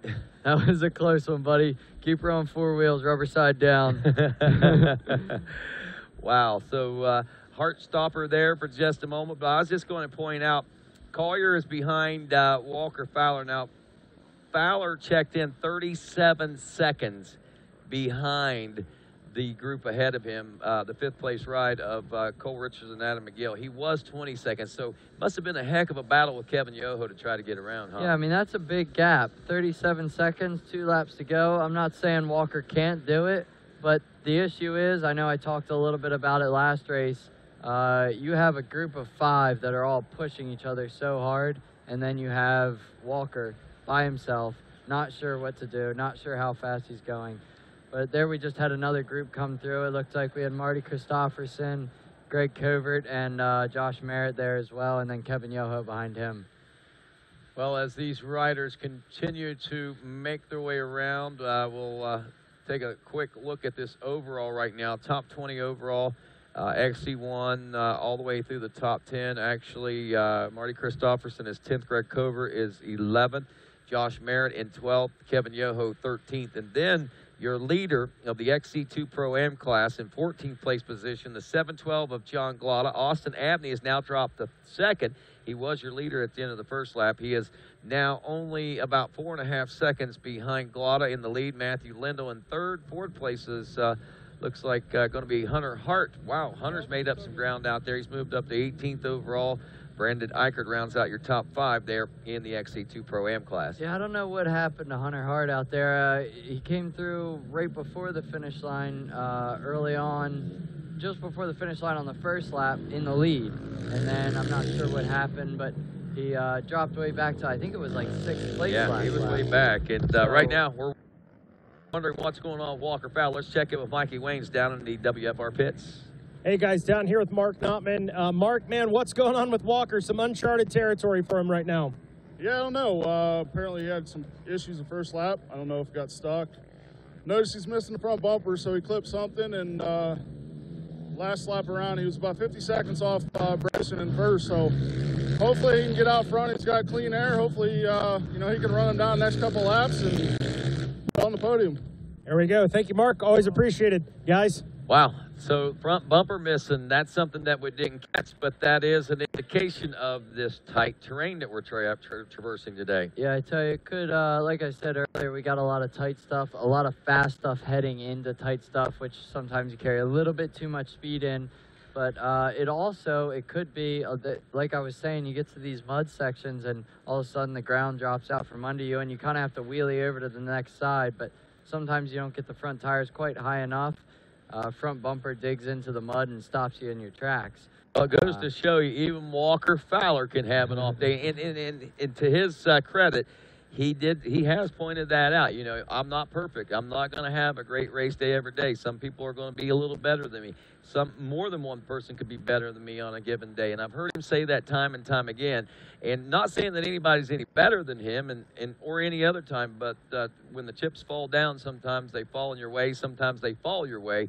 Today it looks like they might have fell in his way instead of his way. Right. Yeah. Well, I mean, Walker's a humble kid. He knows he's not perfect. He's never gonna be perfect. But I mean, here recently he has been like perfect. I mean, it's hard to believe that he's not. But no, he makes mistakes. I mean, he's still he's a racer just like everybody else. Like you say, sometimes it doesn't always go your way, and these other guys are capitalizing on it. And it could have been an issue where he realized that they had jumped out in front of him, and just like I said, maybe he pulled a rookie mistake and panicked a little bit too hard and pushed a little bit too hard. It's hard to believe that happens. Right, but you got to understand, you said it yourself, unfamiliar territory, or I think Mikey might have said the unfamiliar territory thing. He's out of his comfort zone right now. Yeah, I mean, just not used to it. And I don't know. I'm sure he's fine. I'm sure.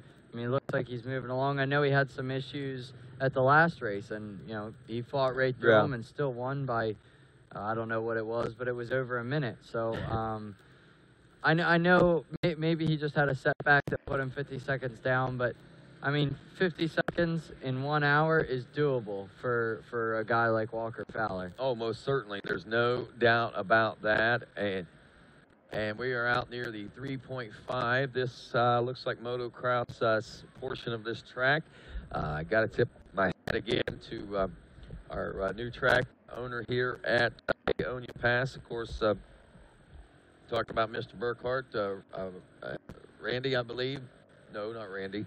Mark. I keep getting, I don't know why, I keep thinking Randy Poulter, because I know this guy's, Randy Poulter's a great dozer operator, a great track builder, and I know that so is here. So, I mean, it's easy to get these guys confused like that, but nonetheless, Mark Ridgway, owner and operator here at Aonia Pass, is doing a great job, and this is just a small portion of what they got going on. They got actually a big classic race, the Suzuki Big Classic race, coming up March 24th and 25th, which is actually next weekend. So anybody in the area that wants to stop down here, that'll be the series opener and the season opener, except for this, I believe that'll be the moto season opener for the folks here at Aonia Pass. So make some plans to come on back here next week, man, if you're going to be in the area. Yeah, I mean, it's a great facility. We got to ride a little bit of the motocross track, and it's a really nice place. I mean, they clearly take good care of it and should make for some really good motocross racing. Well, right now, watching and waiting, and more updates from our leaders and to see how things are going. This will give us an opportunity to see how maybe some of these other classes are shaping down. First, let's give you a complete top 10 rundown of XC1 after 2 laps of racing. Bryson Neal, Jared McClure, Chris Borch. Actually, it's Borch in front of McClure now was the last report we had. McGill in 4th and Cole Richardson in 5th. Walker Fowler with 6th, nearly a minute back from the leader. Cody Collier in 7th, Johnny Gallagher 8th, Evan Feehan in 9th, and Marty Christopherson rounding out your top 10. Now, as we take a look at the XC2 Pro-Am class now, seeing how things are shaping up there. John Gloss, Abney again. This is after 2. Matt Lindell in the number 3 spot. As we take a look at the 4th place position, Hunter Hart in XC2. As we look at the top 10 leaderboard there on screen, we can see that all of our overall top 10 leaders are from the XC1 Pro class. And the riders that we are looking at right now, actually about 15th place on, is Glotta, Abney, Lindell, Matt Lindell, really been coming on strong. He got a podium last year at X Factor and several others. Watching the 4.5 out here on RacerTV.com, we'll be seeing those leaders come through in a few moments. In the meantime, Hunter Hart is up to that number 4 spot, 28 seconds back of Matt Lindell. He's not far off of a podium position finish. He is turning a 15-second faster lap than Lindell in the 3rd place position. Brandon Eichert is 5th. Drew Landers in 6th and 7th. Ben Kowalewski, Kenny Schick in 8th, Gabe Nod in 9th, and Steve Covert rounding out the top 10. He's a rookie in the XC2 Pro-Am class. He won the Junior A class last year. His brother to Greg Covert, who is now riding in the XC1 Pro class. Out near the 4.5 mile marker now. Landon, as we wait for these leaders to check in here. And, you know, we're coming out, what was this section leading? This is some of that tight and loose stuff all at the same time leading at 4.5, right? Yeah, we a little bit into the first lap, we had a lot of pretty snug stuff, not a lot of passing, so I imagine they're going to come out of there just like they went in. But yeah, we had the first little bit is going to be a bit snug for them. It's going to be some good dirt bike racing for tomorrow, but it's going to be tough on these guys, and that may be where Walker ran into his issues, but I'm sure these guys are still fighting for the lead. One thing I did take note, a lot of the woods down here, it looks like it's thick woods, but a lot of it is just saplings. 1.5 inch saplings, yep. And that's where we made a lot of passes this morning. I mean, you kind of just look into the brush and see for the look for the smallest trees that you can run over for sure. No doubt, and I imagine there was a lot of those got mowed down. And of course, as we roll through this race and keep an eye on what's going on out there, you know, sometimes you might wonder, how do you guys keep up with it? How do you know the elapsed time, how far this guy is behind that guy, and so forth and so on? Well, we've had a pretty elaborate scoring system, and in reality, just to give you guys a heads up, we're in the process of testing some new equipment that is kind of GPS type stuff that you'll be able to keep up with your riders through more checkpoints and have some pretty cool features. Let's just put it that way, coming up in the future. I don't want to let too many cats out of the bag, but we did get a chance to catch up with one of the masterminds behind that, Kirk Sessions, who has been an instrumental part in scoring GNCC for nearly 2 decades now.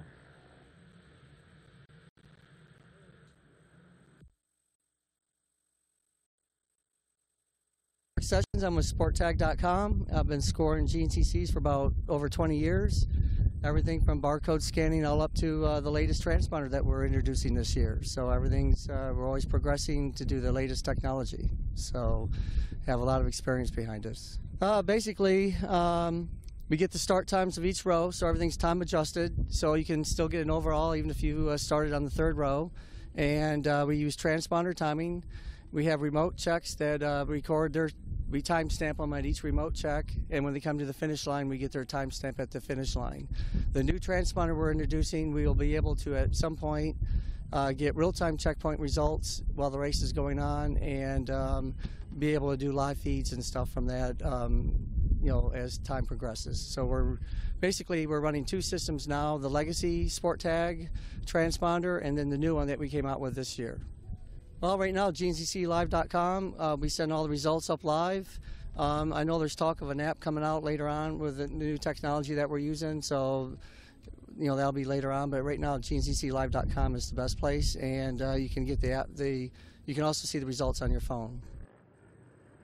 That guy excites me, man. I don't know. That technology excites me, and I think that's pretty cool that we've got those kind of neat things in off-road racing, and I can't wait to implement all this stuff. Here we are at the Monster Mile. We'll say that the pros, the leaders, I should say, just left the 4.5 mile marker, coming out of that section and headed into some of the trickiest terrain on the trail. And it's going to be about 12 minutes or so before we see these guys again.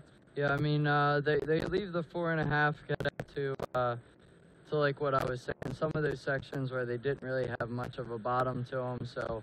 And a lot of sections where you had 8 lines to choose from this morning. I mean, there was a lot of line choices, which, you know, there's always a main line, there's always a fast line, but there's always, there's probably a lot of passing going on out there, a lot of opportunity for passing anyway. So then they run out to the other side of the property, come back, and they hit 8.5 mile markers. So hopefully we're able to get a camera shot of them coming back through there, just to see what happened out there on the other side of the track. Well, taking a look at some of these other classes after 2 laps of racing now, and we roll through lap number 3 and try to sort this one out. Is Walker Fowler going to take his first loss since the X Factor nearly a year ago? Right now, things aren't looking so swell for him as he rides back in the number 6 spot, some 30 seconds away from the top 5 and nearly a minute off the pace of the leader right now of the number 2 of Bryce Neal. And Landon, keep an eye on this screen right here. If you see something, will pop in. But we're going to talk about this College A for just a moment, as we've got Matthew Blankenship, the 127 out front now. Bronny Rush, big change right there. Only 5-second difference between those two. But Matt Blankenship, not a name that we're used to saying, at least in the lead out here in this College A class. He's out ahead of Ronnie Rush and Eli Kiger, some riders that have some speed, and they also have a lot of talent in this class. As we can see, Bodie Lamoureux in that one, and Seth Wilson. That's just your top 5 right now out of the group. And first and second, only about 5 seconds apart. They've got a 1:46 lead over third place, Eli Kiger. Here's what the points are looking like right now. College A, Noah Mickelson actually leading this one coming into today's race by 1 point. He's now up to a 14th place position after 2 laps of racing. He was 20th after that first lap, so he's going to try to make up as many points as he can. And Kane Jennings, 35 points heading into this one. Jennings is in 11th place right now as we take a look at that. Tyler Swindle, looking at him, he was 3rd place in points. He is 15th place. So actually our front 3-point leaders, none of them really having a good day today. So we might see somebody from a 4th or 5th place elevate into the point lead.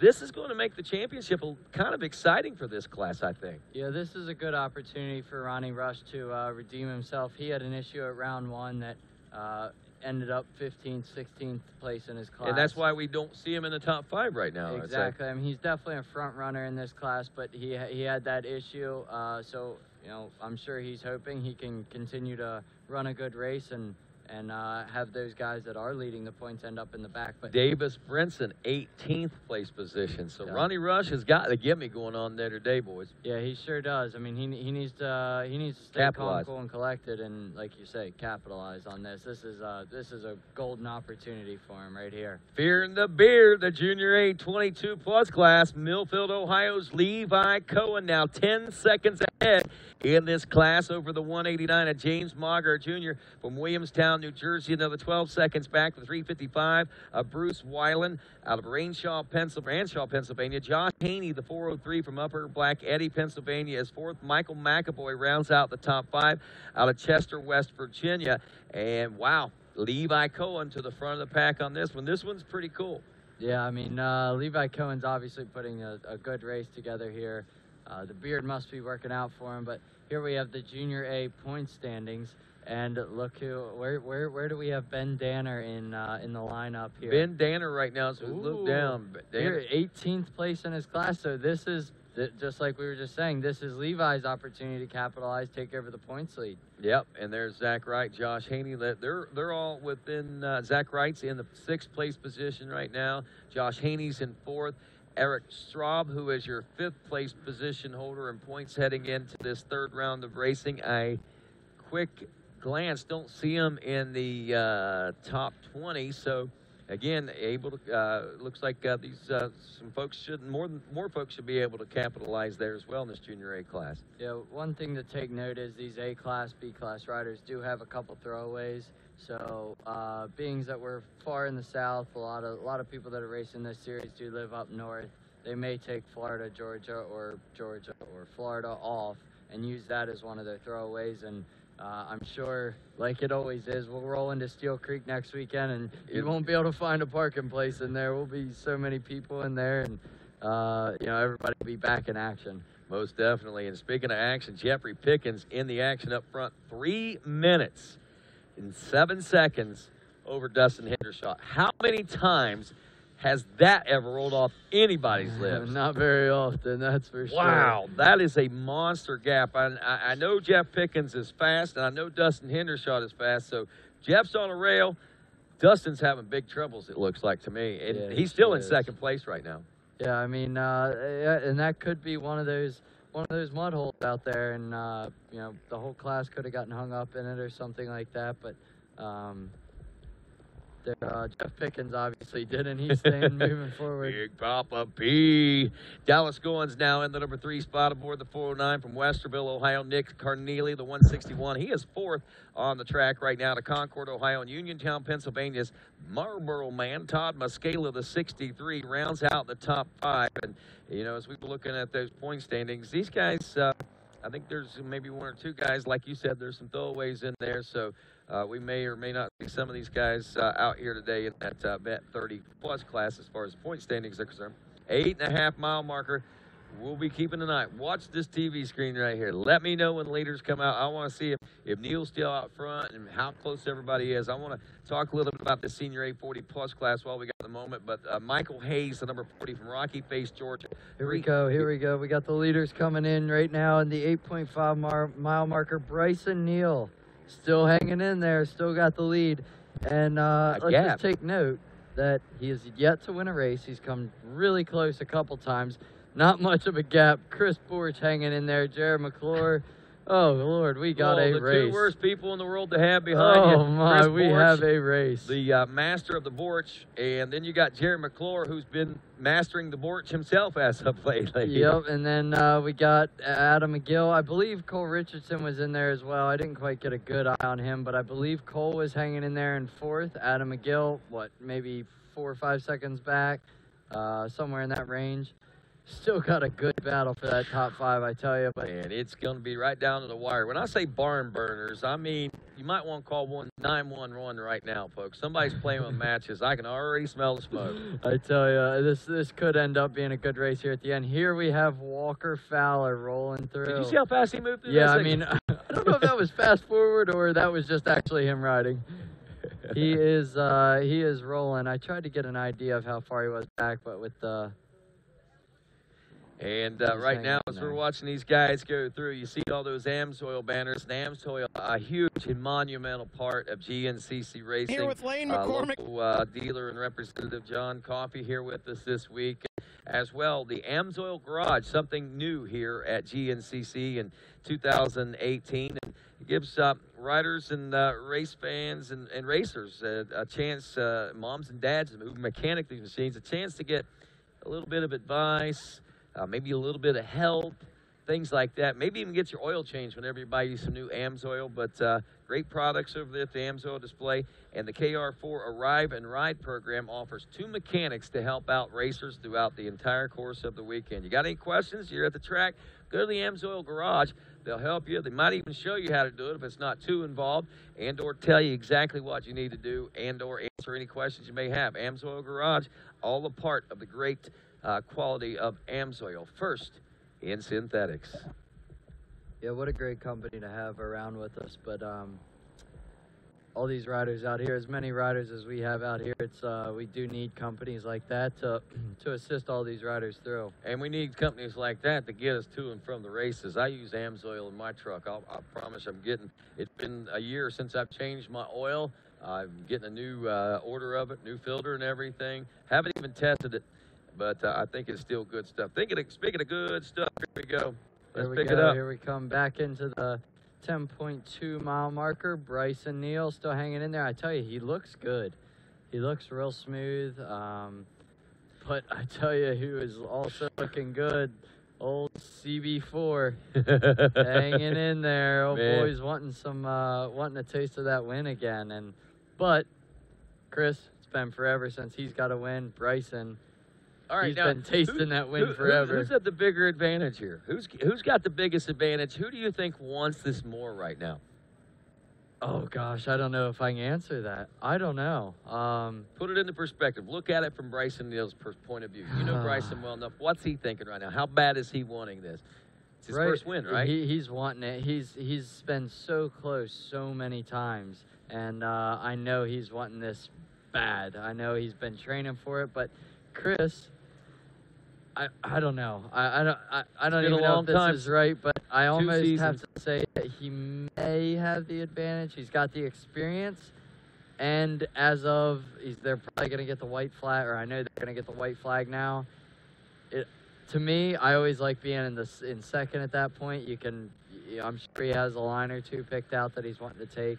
So you think Chris is at a pretty good advantage right now? I don't know. I would say so, at but the moment, maybe not. One thing I will say is Walker Fowler has closed that gap up. Yeah, 100%. I was getting ready to say the one thing we got to remember: Walker is lurking back there. He may have been 40 seconds down, but Walker's one of those guys. Somehow, some way, he finds the shortest way and the smoothest way around the racetrack, and is able to make up time quicker than anybody I've seen out there in a long, long time. I would say at this point he's under 20 seconds from the lead, or from Chris anyway. How demoralizing would that be for these front 3-4 riders to have Walker chase them down after being nearly a minute ahead of him? Knowing that at this point, Bryson or Chris want this so bad, I'm sure they would be upset if Walker. I mean, anybody would, but if Walker snatched it at the end. I know, but the thing is, you gotta think: are they going to let that happen? Will they let that happen? I mean, they've controlled this race pretty much from about the first couple miles on. Yeah, I mean, it's gonna be interesting to see what happens here. I mean, I'm kind of speechless. I mean, I don't know. I mean, I feel for Bryson and Chris both. I know they both want this so bad, and it would be so cool to see one of the two of them grab it. But we'll see. They better stay on the throttle. They have. Old boy's coming for him. He is. He's coming, and he means business. Michael Hayes, by the way, leading the senior A40+ class out of Rocky Face, Georgia. Brian Halsey, the 414, while we wait here. Washington, Georgia is second. Mark Batson out of LaSalle, Michigan. One of the media all-stars back with us on the 636. It's Brian Shaw, the 828 out of Hamsville, Pennsylvania. Fifth place, Del Batson, 671. Brother to Mark Batson out of Ida, Michigan. He, too, is a media all-stars racer. Now, checking in with our B classes. What's going on there? Segway? I was just pointing at that guy on the Segway. He's getting it. Moving on right there. Call it. Here we got them coming into the Monster Mile. Look how rough this is getting. Bryson Neal still in the lead. Who's that smoking? Is that a lapped rider? Yeah, that had to be a lapped rider. We've seen some smoke coming out. Oh, gosh, that guy's having a rough day. But Bryson Neal still in the lead. Chris Borch in second. Jared McClure hanging in there as well. All right, now watch bottom right-hand corner. If they back up and they see Walker Fowler come into the shot, we'll be able to put into perspective just exactly how close he is as we roll past the 12-mile marker right now. There we got, so do we still have Cole in there, or? Well, last check, but there has been, it seems like there's been some changes over the since the 8.5 mile marker, about that 8 mile marker. When they came out of there were some changes, it seemed like. Yeah, I know Adam dropped off, but here it looks like, I think that, yep, that's Walker coming out into the Monster Mile. I know Adam dropped off of that lead, that top 3 pack a little bit. But I will say now I was definitely wrong about him being within 20 seconds. Well, that's okay, man. What you did point out is the fact that Walker is making up ground, and you gave some of those Walker Fowler fans some great incentive. We're looking at now about 47 seconds, 45 seconds or so. We'll call it 45 at the moment. A good average right there that Walker is off pace, and coming up on, I think we'll get the white flag this time around. 1 lap to go, 40 seconds. That's about where he has been for the last couple of laps. Look at this drone shot from Caleb Russell. I mean, you would think he does this as a profession instead of racing dirt bikes. I mean, well, he's hovering right over Walker as they rip through the Monster Mile. Yeah, that's impressive stuff. I've watched Caleb play with his drone around the pits and stuff like that on Fridays and stuff leading into the race weekend, and he is very talented with that thing. There's no doubt. He might play with it too much. I mean, he's good at it. Well, I'll tell you what. Whatever, if that's what he does to relax, to be so fast on the motorcycle, keep doing the drone thing, man. We can use you on Saturday and do the drone footage like this because he does a great job. Kid's pretty talented at anything he does, I think. But here we got the white flag. Yes, we do. Out. Bryson Neal still in the lead. Borch in second. McClure right there on him. 1 more lap to go. 3.3 seconds separating the top 3 as your leaders make their way across this famous Aonia Pass motocross track now. They are virtually nose to tail. The gap back to the 521, now 733 of Cole Richardson is 6.7 seconds, so that gap's not real monstrous, but the big question is, what's going on with Adam McGill? The Gator must have gotten chomped out there in one of those swamps or something, man, because right now the 5.2, there he is, 22 seconds back. Now let's see where Walker Fowler is going to be checking him.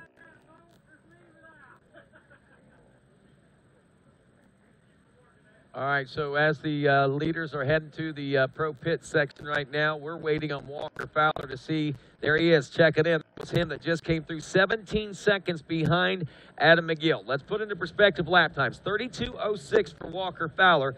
Your leader, Bryson Neal, a 32.01.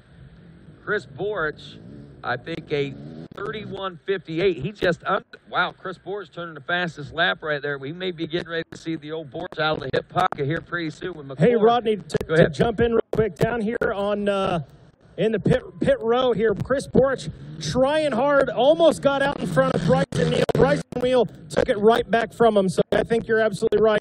Borch is on the charge.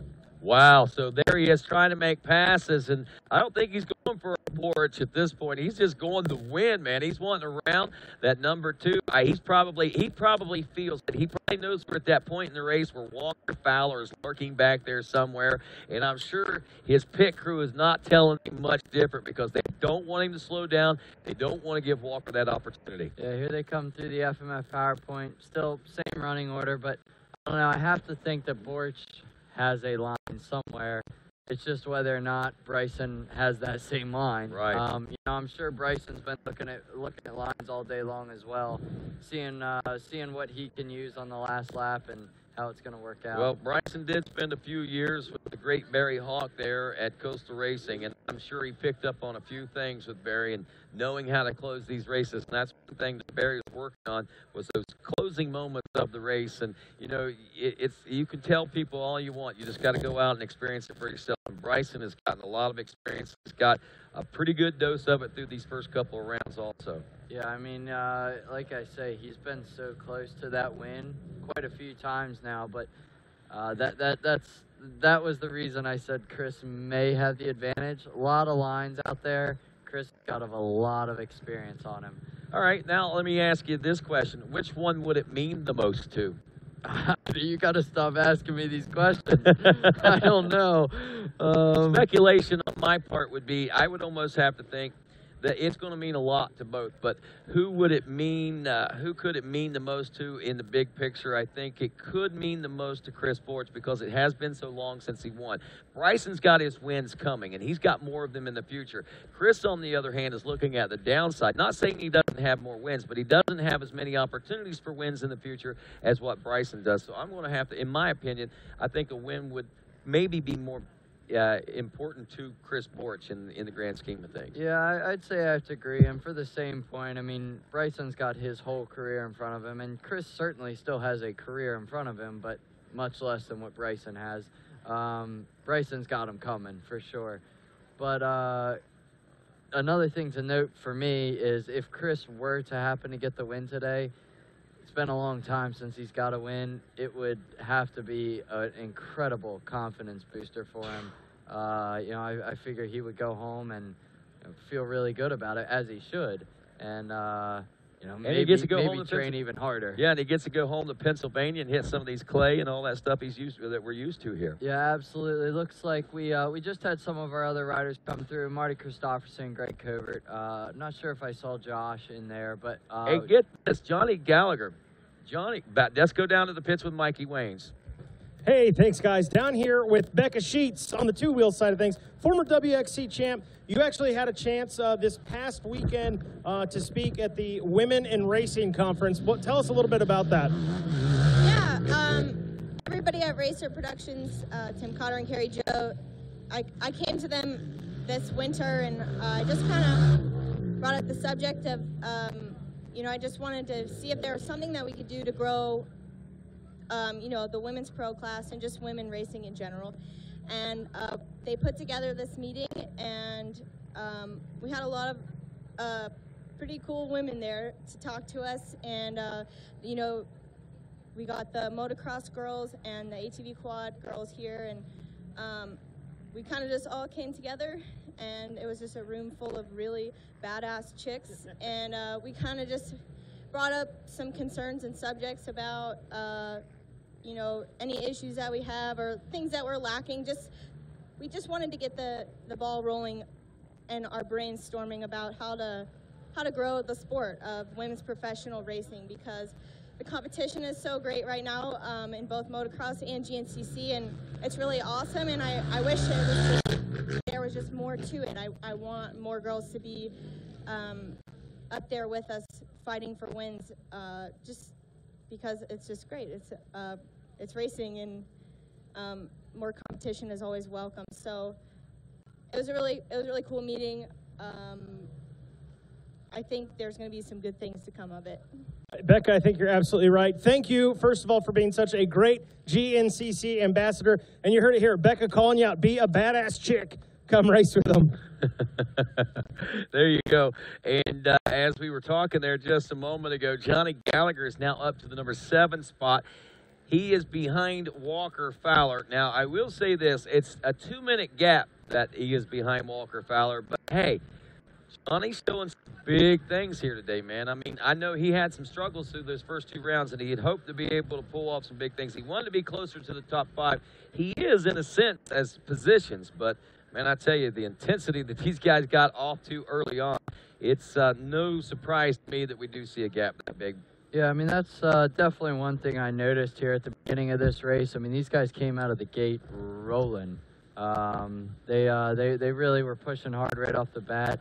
And a lot of that, I think, is the fact that Bryson Neal and Jared McClure were up front so early. They're not used to it, and I think that elevated the whole first lap and a half. Oh, it had to, yeah, the intensity out there. And then, obviously, the front bumper missing from Walker Fowler's machine. You know that he had ran into something out there. We talked about the tightness, so almost have to think that he and maybe some other folks got a little crossed up in there and lost a little bit of time, and it's certainly he's not been able to make that ground up, and maybe even trying to, with a sense of urgency, pushed himself into more mistakes in those same sections and on a couple of different laps. But right now, we're waiting out near this 3.5-mile marker, and I believe we should be seeing the leaders check in the next few moments. That was the report that we're getting.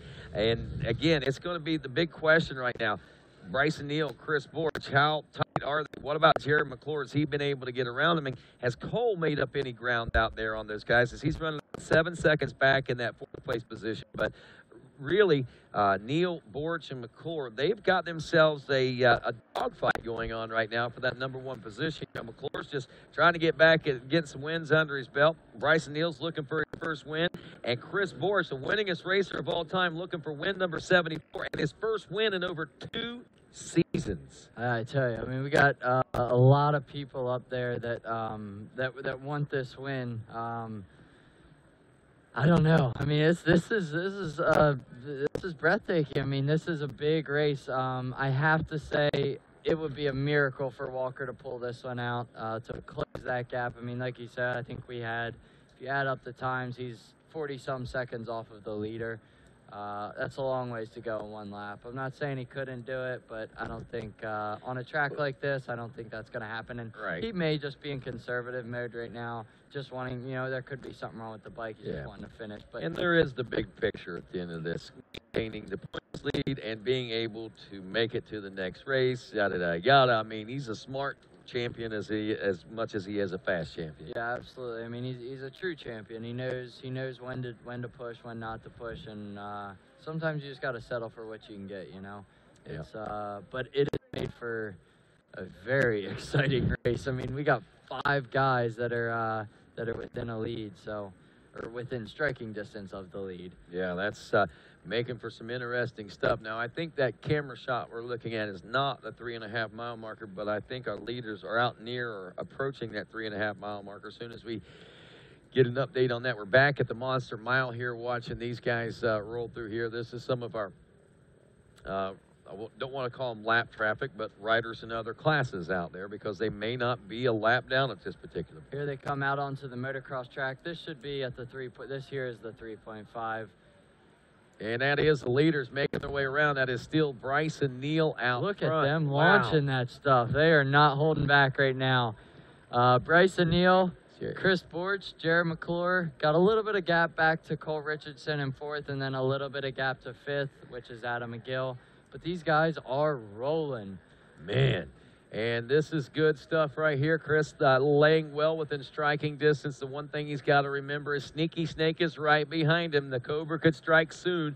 Cole Richardson, another rider that he took basically the entire year off last year. He had medical issues the year before that. So you can almost say it's been 2 years since Cole has been a full-fledged, full-on GNCC racer. I mean, he's been a few races. He was very competitive at the races he was at, but with the medical, you know, his illnesses and his injuries and things like that.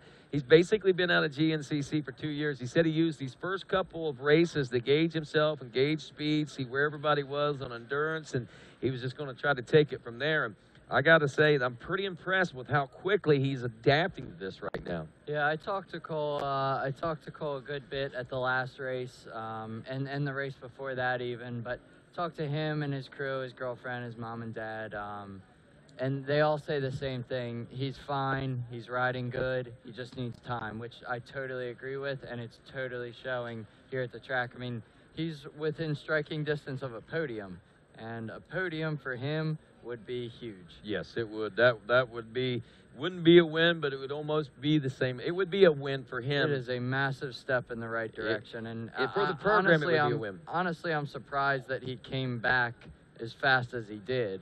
But he sure did. He sure did. Hey, you know, being here in Washington, Georgia at the General GNCC, it's a great place to be back. We began our tenure here, I think, around 2003, ran through 2015, took a couple of years off, and here we are back again. And as we roll through this race, you know, we like to salute the areas that we are in. And with being in Washington, Georgia, a very historic place. The Revolutionary War, battles from the Civil War, and battles from the GNCC, all being fought in the soils of Wilkes County. And we actually went out, and our camera crew had a chance to go out and check out some of the things going on in and around Wilkes County and Washington, Georgia. Mikey Wayne's here with former WXC champion Alicia McCormick. We're here in beautiful downtown Washington, Georgia, checking out some of these American historical sites. One of the things we found right behind us here, the Fitzpatrick Hotel, formerly known as the Columbus Inn. Alicia, give us a little preview. The Fitzpatrick Hotel was built in 1898. It's one of Washington's oldest structures that's still standing. In 1895, there was a great fire, and it burnt this half of the block. This was flooded, and it was most recently restored in 2001. So there you go. There's a small little tidbit of information. We're going to find out more when we go inside and talk to the bartender, Amber Hagen. Hi, this is Alicia McCormick here. I'm at the Fitzpatrick Hotel with Amber Hagen. And what better way to get a brief history from the bartender? Amber, I understand that it was flooded and that it was renovated in 2001. Now, just looking at this woodwork here, is this original woodwork? This is original woodwork, so basically what they done is it just came in and they kind of touched it up and polished it. I mean, and that's with everything that's in here as far as the architecture goes. It's beautiful. Absolutely beautiful. What are you doing, buddy? Well, how was the tour? It was great. This place is amazing. We'll take it back to you guys in the booth. Wow, very historic area, and love Washington, Georgia. Good piece there, Mikey Wayne. And thanks to Alicia McCormick for going out and checking out some of the history here in Washington, Georgia. Right now, we are watching the 4.5. If you're watching at home on RacerTV, that's closer to the 5.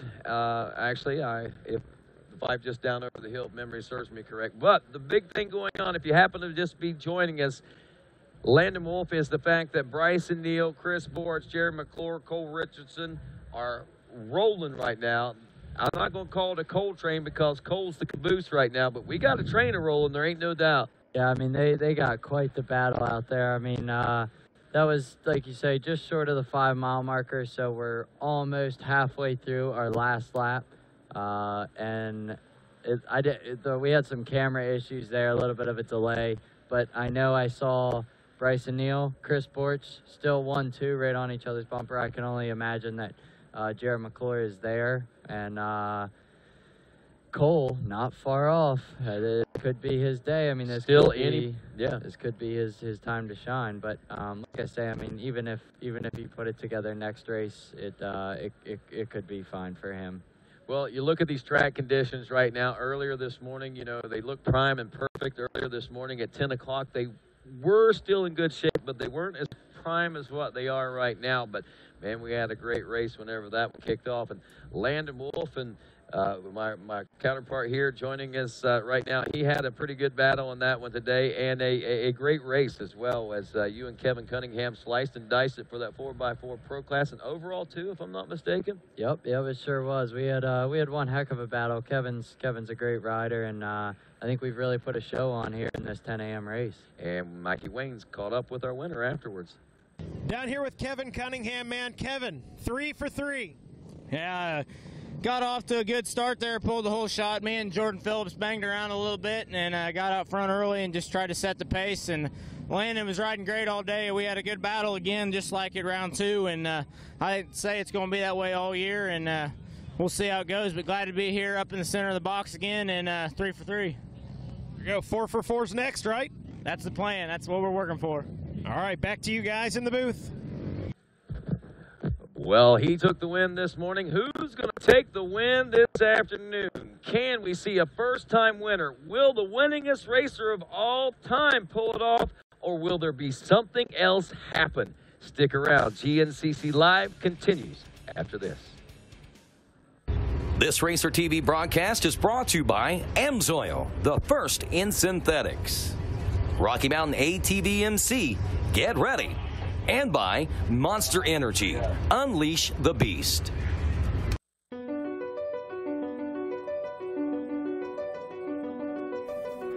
What is your passion? Hitting the perfect line, finding the perfect trail, routing the perfect adventure, or just living and breathing the moto life? Do you feel pride for a job well done after tackling a late night in the shop? Do you enjoy time spent with friends and family in the great outdoors? Spanning over 3 decades, one name has taken the lead for supplying the best powersport parts, accessories, and apparel to fuel your passion. One name that knows it goes beyond getting you the best prices, quickest shipping, or largest selection. One name that builds and innovates for our industry. One name that teaches, helps, and supports our fellow riders, racers, and organizations. We are Rocky Mountain ATV MC. We have transformed a team of moto enthusiasts into a powerful teaching team to ensure that you make the best purchasing decision with your hard-earned cash. We build communities with fellow riders to provide you with all you need to make a good decision. See customer photos, reviews, Q&As, and more while you're on our easy-to-use website. Need help fast? Live chat with our specialists, email, or drop us a line. Visit us today and experience the best in OEM and aftermarket parts, accessories, apparel, and industry-leading information. We offer lightning quick shipping, free on orders over $75, a huge inventory, free apparel exchanges both ways, and customer service that leaves all others behind.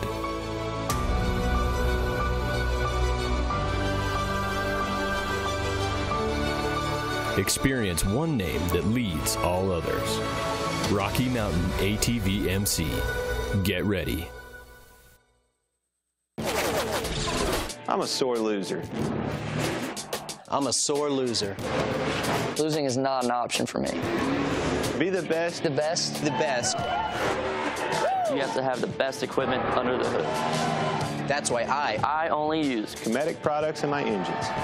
Cometic gasket. Cometic gasket. Cometic gasket. Cometic gasket, a superior quality gasket for those of us who demand the highest level of performance. We handle your races, your jumps, and your trails. Isn't it time you give your daily driver the same love? AMSOIL's Signature Series Synthetic Motor Oil delivers 75% more engine protection against horsepower loss and wear than required by a leading industry standard. AMSOIL also offers a full family of ATV, UTV lubricants, giving you above and beyond fortification for your weekday and weekend vehicles. AMSOIL, devoted to protection. And welcome back to GNCC Live from Washington, Georgia, and Aonia Pass for the Maxis General GNCC. I'm Rodney Tomlin along with Landon Wolf. Mikey Wayne's out and about keeping us covered. And right now, Bryson Neal, Chris Borich, Jared McClure, and Cole Richardson in a freight train heading toward the finish line right now, trying to jockey for position to find out who's going to come out on top. Will we have win number 74 for Chris Borich? Will we have win number 1 for Bryson Neal, or will the Sneaky Snake do what he's so famous for and steal it all away there in the closing moments? But then again, Cole Richardson. The coal train could pour the coal on. We could see that freight train roll right to the beginning of. You said it yourself. This is one of those situations, one of these racetracks in these tight woods where these riders are right now between the 5 and the 8.5 mile marker that we're watching. This is where a rider could clip a tree. This is where a rider could get stuck in some mud, and a rider in fourth could quickly go to first, and the whole field could switch around quickly. Yeah, I mean, that was, I think that was one of the coolest parts of this track. I mean, especially right out where they are right now, they're in between the 5 and the 8.5. There were literally sections that you come up to where the track gets really wide. There are lines everywhere, and sometimes the shortest line is not the fastest. So it's, I think this is going to be I'm kind of excited to see them come back to this 8.5, see what's going on. And they should be there any minute, any second at this point. But within a minute, I'm sure, according to calculations, is what I'm hearing. We're approaching the 2 hour mark, 1 hour and 56 minutes, and we're still 10.5 minutes out. This race is going to go a little long, and I like that about these ATV races, because this is where we get to see these guys leave everything they've got out there on that racetrack. Yeah, I mean, you got to figure the way these guys are pushing each other, we're 4 minutes from 2 hours right now. They're hurting, but that's the name of the game. I mean, these guys are training so hard these days. I mean, they train day in, day out, weekends, Sundays, all the time. So, you know, this is what they prepare for. And I know Bryson is a big trainer, and I know Chris is a big trainer, and we're gonna see how it pans out here real soon. But even like I say, they're gonna be out there in that back side of the track, a lot of passing areas. But as they come out of there, basically from the 8.5 to the finish, we have a lot of really fast racing. We got a big field section, or couple big field sections. We got the Monster Mile that's split line, and a little bit of the motocross track. So there's a lot of opportunity left to go from third to first to third, whatever it may be. Well, I gotta tip my hat to Jared Bolton and Ryan Eccles. Certainly one of the better tracks. Absolutely not that they've done bad jobs, but they had some really good stuff to work with here. And, you know, as many years as we've been coming here, you'd think this place was beat up and just totally destroyed. They found new, fresh trail out there. I mean, they put together a really great racetrack out here, and to be able to come and make such an old place feel so fresh and new is amazing. Here they come into the 8.5. Bryson Neal still hanging on to that lead, and you can tell he is pushing. He is on the gas, but Chris Borch, maybe 1 second behind him. Jared McClure right there as well. Let's see where Cole Train is. Looks like Cole might have dropped back just a little bit. Yeah, he had a little bit of a gap even when they were out here on the motocross track. So, yeah, but we got camera froze up a little bit. Well, here. You know, you could actually attribute that, again, it's been a couple of years since he's been at these race paces. So what he's doing, man, he's learning a lot today. What he's taken away from this race and the first couple of rounds of racing, man, he's going to be able to utilize that time as time wears on. He's finding out where that is. He's going to get familiar with that race pace. He's going to get the stamina that he's looking for. And Cole Richardson's going to be a force to factor. Yeah, I definitely agree, and he's doing a great job. Here we go. We got Walker Fowler coming through this 8.5 mile marker. I believe he's still in the number 6 spot. We didn't really get a shot on 4th and 5th, but I'm assuming that is still the running order. I would imagine at this point he's probably got her in cruise control, maybe looking for another spot or two. He knows at this point he's not going to be getting the win. But, you know, that will end his multi-race streak. Yeah, multi-race. And not only that, take into account his first time off the podium. I'd be curious to see how long it's been since he's actually been on the podium. I lied. Adam McGill has dropped to the number 6 spot, assuming Cole did come through. Walker has gotten around Adam McGill. You know, it's still possible he's going to get Cole as well. Yeah, yeah, Cole, and then, I mean, well, we are running kind of shy right now. We're at the 10.2, waiting on the leaders at the backside of the Monster as far as camera shots go. 7 minutes from the finish line is about what we calculate these guys being out. Yeah, a lot of things can happen, They got a lot of track to cover. I know you say only 7 minutes left, but like I say, this last little bit of the track is fast. a lot of opportunity to pass. I think we could see some really good racing in just 7 minutes here. Oh, amazing what 7 minutes can bring us. I know we wait with bated breath right now, Landon Wolf, to find out what's going on in the early part of this one today. I believe Chris Borch, did he not get the whole shot of memory, serves me correct? He did. And it was, I think, Bryson and those boys all battling it out up there. Chris was in the early lead. Bryson Neal ended up getting into the lead with Chris Borch in second. We've seen Jerry McClure and a few other guys back there battling it out. But those top 5 kind of stressed it out. Walker was back in 7th. He was nearly a minute down. He closed up that gap. He's broken now, it looks like, into the top 5 position. And when we thought that it looked like he was really starting to reel the field in, we realized that wasn't the case. So the tradition that we see in Walker Fowler being right there at the end was becoming a reality, that it might not happen today, that he was going to be in a podium position fight, or even not even a fight for the win or podium at all. So here we are now waiting. Will he get top 5? And will we have a new winner? Will we see Chris Borch win number 74 on this one, or will McClure steal it all away? Right now, the excitement is really starting to build as we work toward this finish line. Oh, gosh. I don't know if I may have dropped the ball big time. Did we miss Bryson and Chris come through? Yes, we did. Yes, we did. Okay. So yeah, Jared dropped back a little bit. I dropped the ball on that one. I just looked up and saw Jared. Bryson's still in the lead. Chris still right behind him. That right there makes for interesting racing, too, even though Jared may be a little further back, and I'm sure he's one of those riders at the end. But, man, these guys wicking it up as we approach the end. That's got to be them we're hearing off in the distance right now. They're coming right through. There they go right there. There goes Jared through the woods over there. Not on camera. We're just seeing him here outside the booth.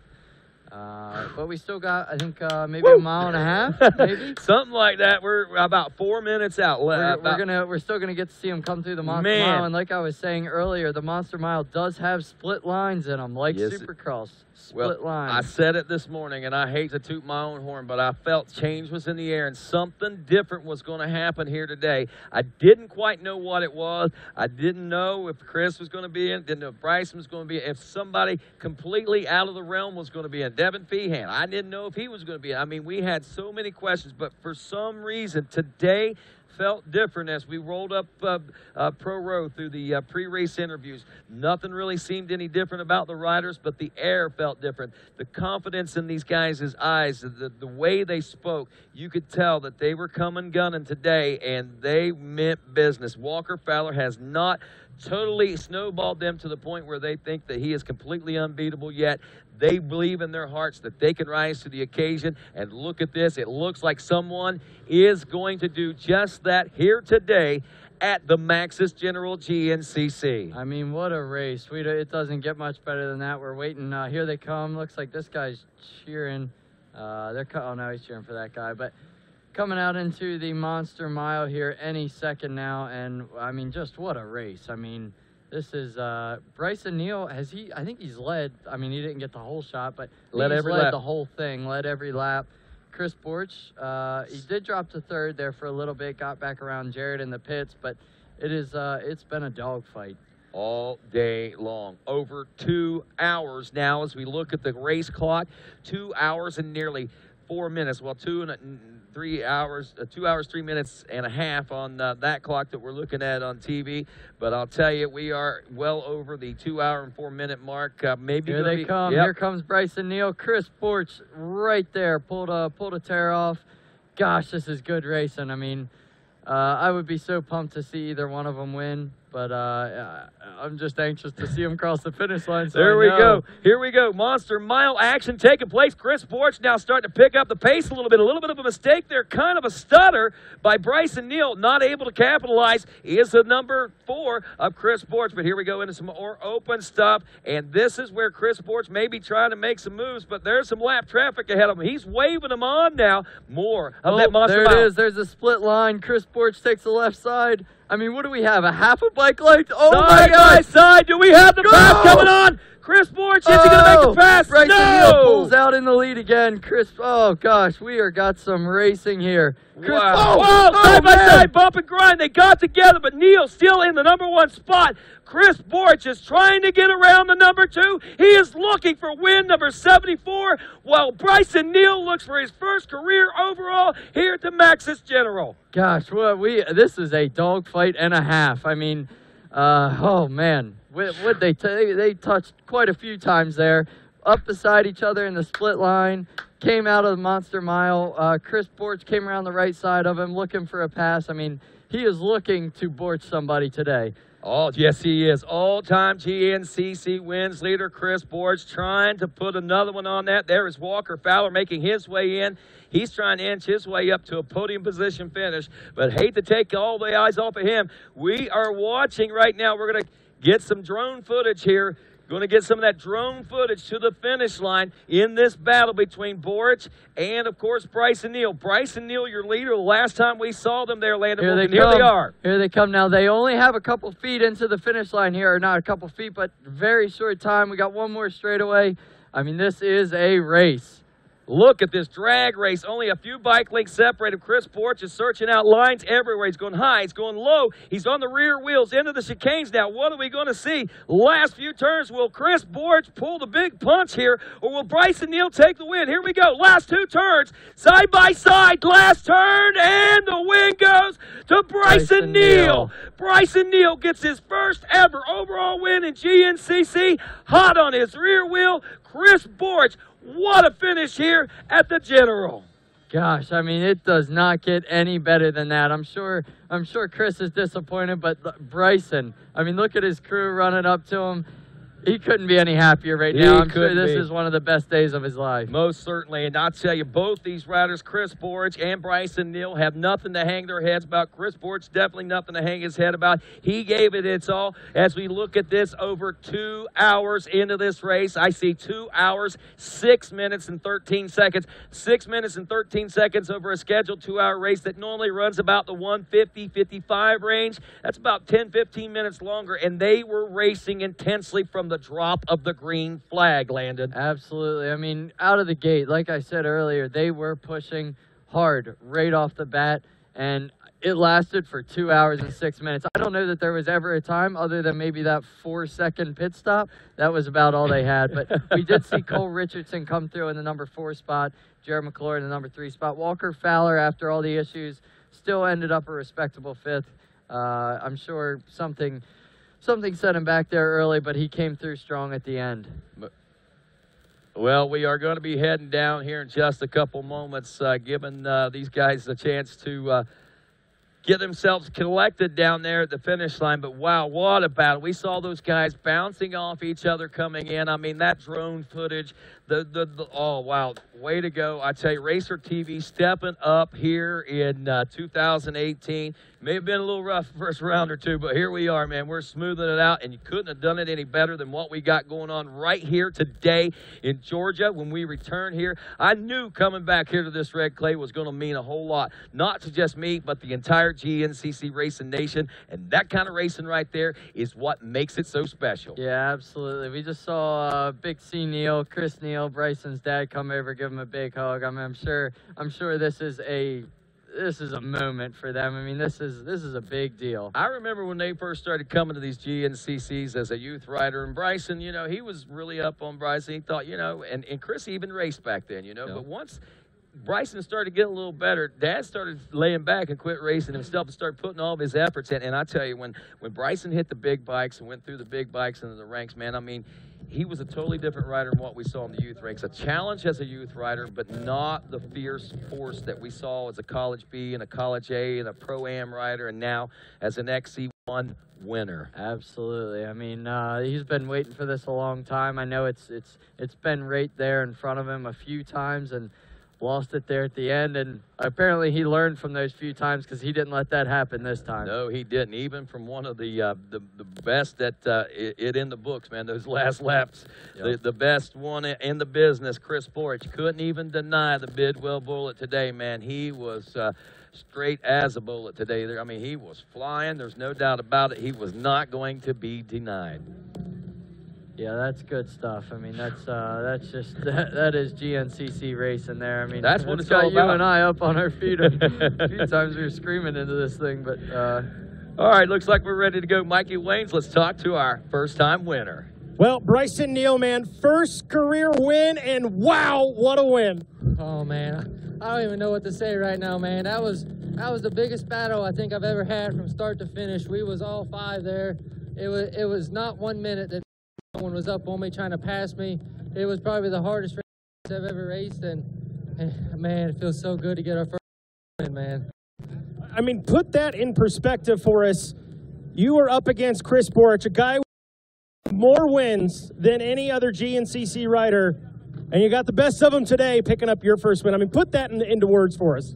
Man, me and him, we've hooked up a lot on the last lap, and that last lap passed me a lot, and I knew if I sprinted before the field section, I got a little gap. When I got back to the woods, I could probably pull something off and play defense real good. He was riding really, really well, and I just can't give it up enough, man. My CST tires were digging all day in this tacky Georgia clay. My custom Axis shocks were handling great. Brock Booth helped me out so much with my suspension this year. Micah McDonald, I'd like to thank Hauser Components that came on board. My whole entire program is feeling really good, and I'm just so pumped to finally get a win, man. It's my 5th year in the pro class, and a long time, man, working for this. Well, we are going to welcome you to the center of the box. Bryson Neal with his first career XC1 win. Wow, that kind of puts it into perspective, that big smile right there.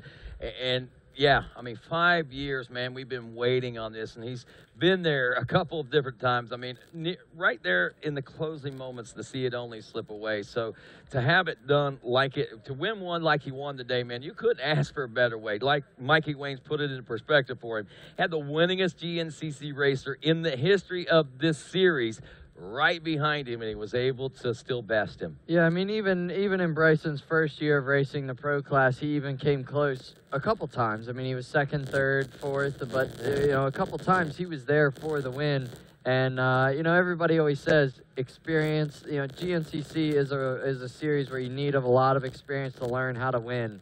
5 years later, got a little bit of experience under his belt, and look what happened. And this could be something that we're going to see pretty normally from now on. That's what I was getting ready to say. He's learned how to win. Now, granted, Walker Fowler had his issues, but granted, Walker Fowler is as human as anybody that lines up out there, and whenever these guys get that confidence and know that Walker is beatable like he was beatable today, especially when you got, I know that Chris Borich ain't going to let down easy when we go into Steel Creek here in a couple weeks. He's going to be right back on the hammer. I know Cole Richardson was so close. I know Adam McGill is pretty fired up. He didn't get out of that what he wanted. And Jared McClure, he's in the mix of that all day long. He's one of the quietest individuals, but I imagine he's probably as frustrated or more so than any of them because he was right there in the thick of it as well. Yeah, he sure is, and I'm not real sure what happened to him there on the last lap. I don't know if he tried to make a move to get up to the lead, but he did end up dropping back a little bit. But I got to say, Chris, this could be the motivating force for Chris. I mean,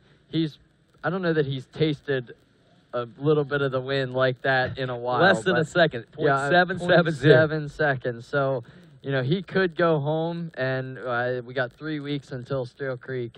And that little bit of the taste of the win that he almost had, that could motivate him double what he already is. And if that's the case, I can only imagine what that means when we roll into North Carolina for round number 4. We'll be getting a word in with Chris Borich here in just a couple moments as Mikey resets the podium down there. Real quick, just want to remind folks, next weekend.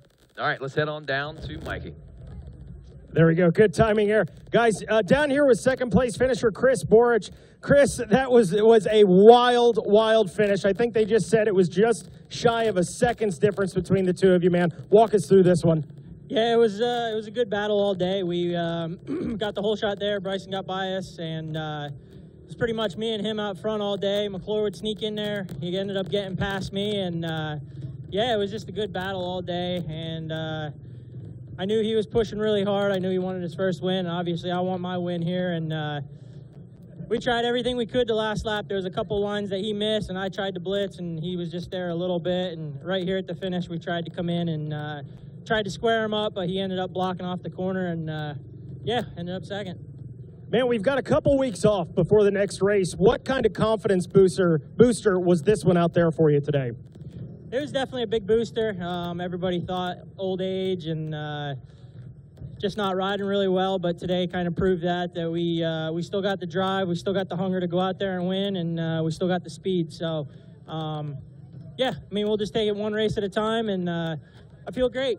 Could have did another lap, but that's racing. People win, people get second, so we ended up second today, but I'll take that and move forward on that. We know we got a good package right now. Great work, guys. That's Chris Borich there, your second place finisher today. Thank you very much, Mikey. And I'm going to go on record saying this right now. Landon Wolf, I don't think you could have called that any better than what you did. Chris tasted that. Yeah. Chris, and as much credit as he gave Bryson and as much credit as he gives everybody, you could tell that taste in his mouth is something he wanted a bigger bite of. Yeah, I mean, I'm sure he's honestly in his head right now. He's probably a little disappointed in himself, and I just think it's funny. He said, "Yeah, I could have done another lap." Yeah, we raced for 2 hours and 6 minutes. I mean, come on, buddy. And he looks as fresh as any. I mean, as fresh as he did at the beginning of the race. Yeah, he really does, and I'm sure he just wanted. I don't even know if he just needed a little bit more time for himself, but I mean, we're just a great race from those top 3 guys. I mean, I'm sure Bryson Neal just can't be any more happy with himself. I mean, he rode a phenomenal race from start to finish. He most certainly did. Jared McClure taking away the 3rd place position finish here today. About 12.8 seconds back. That time is not reflective of the battle that he put forth. Same thing goes for Cole Richardson back there. 12.6 seconds back. I don't think that's reflective of the battle he put forth throughout that race today. But Jared McClure come out on top of the battle for 3rd. And Mikey Wayne's down there right now getting ready to talk to the Sneaky Snake himself and find out just exactly how things broke down from back there in the 3rd place spot. Thanks, Rodney. Down here with Jared McClure. Jared, you said, I needed a GoPro on. I had a front row seat for that one, man. Talk about this Georgia round.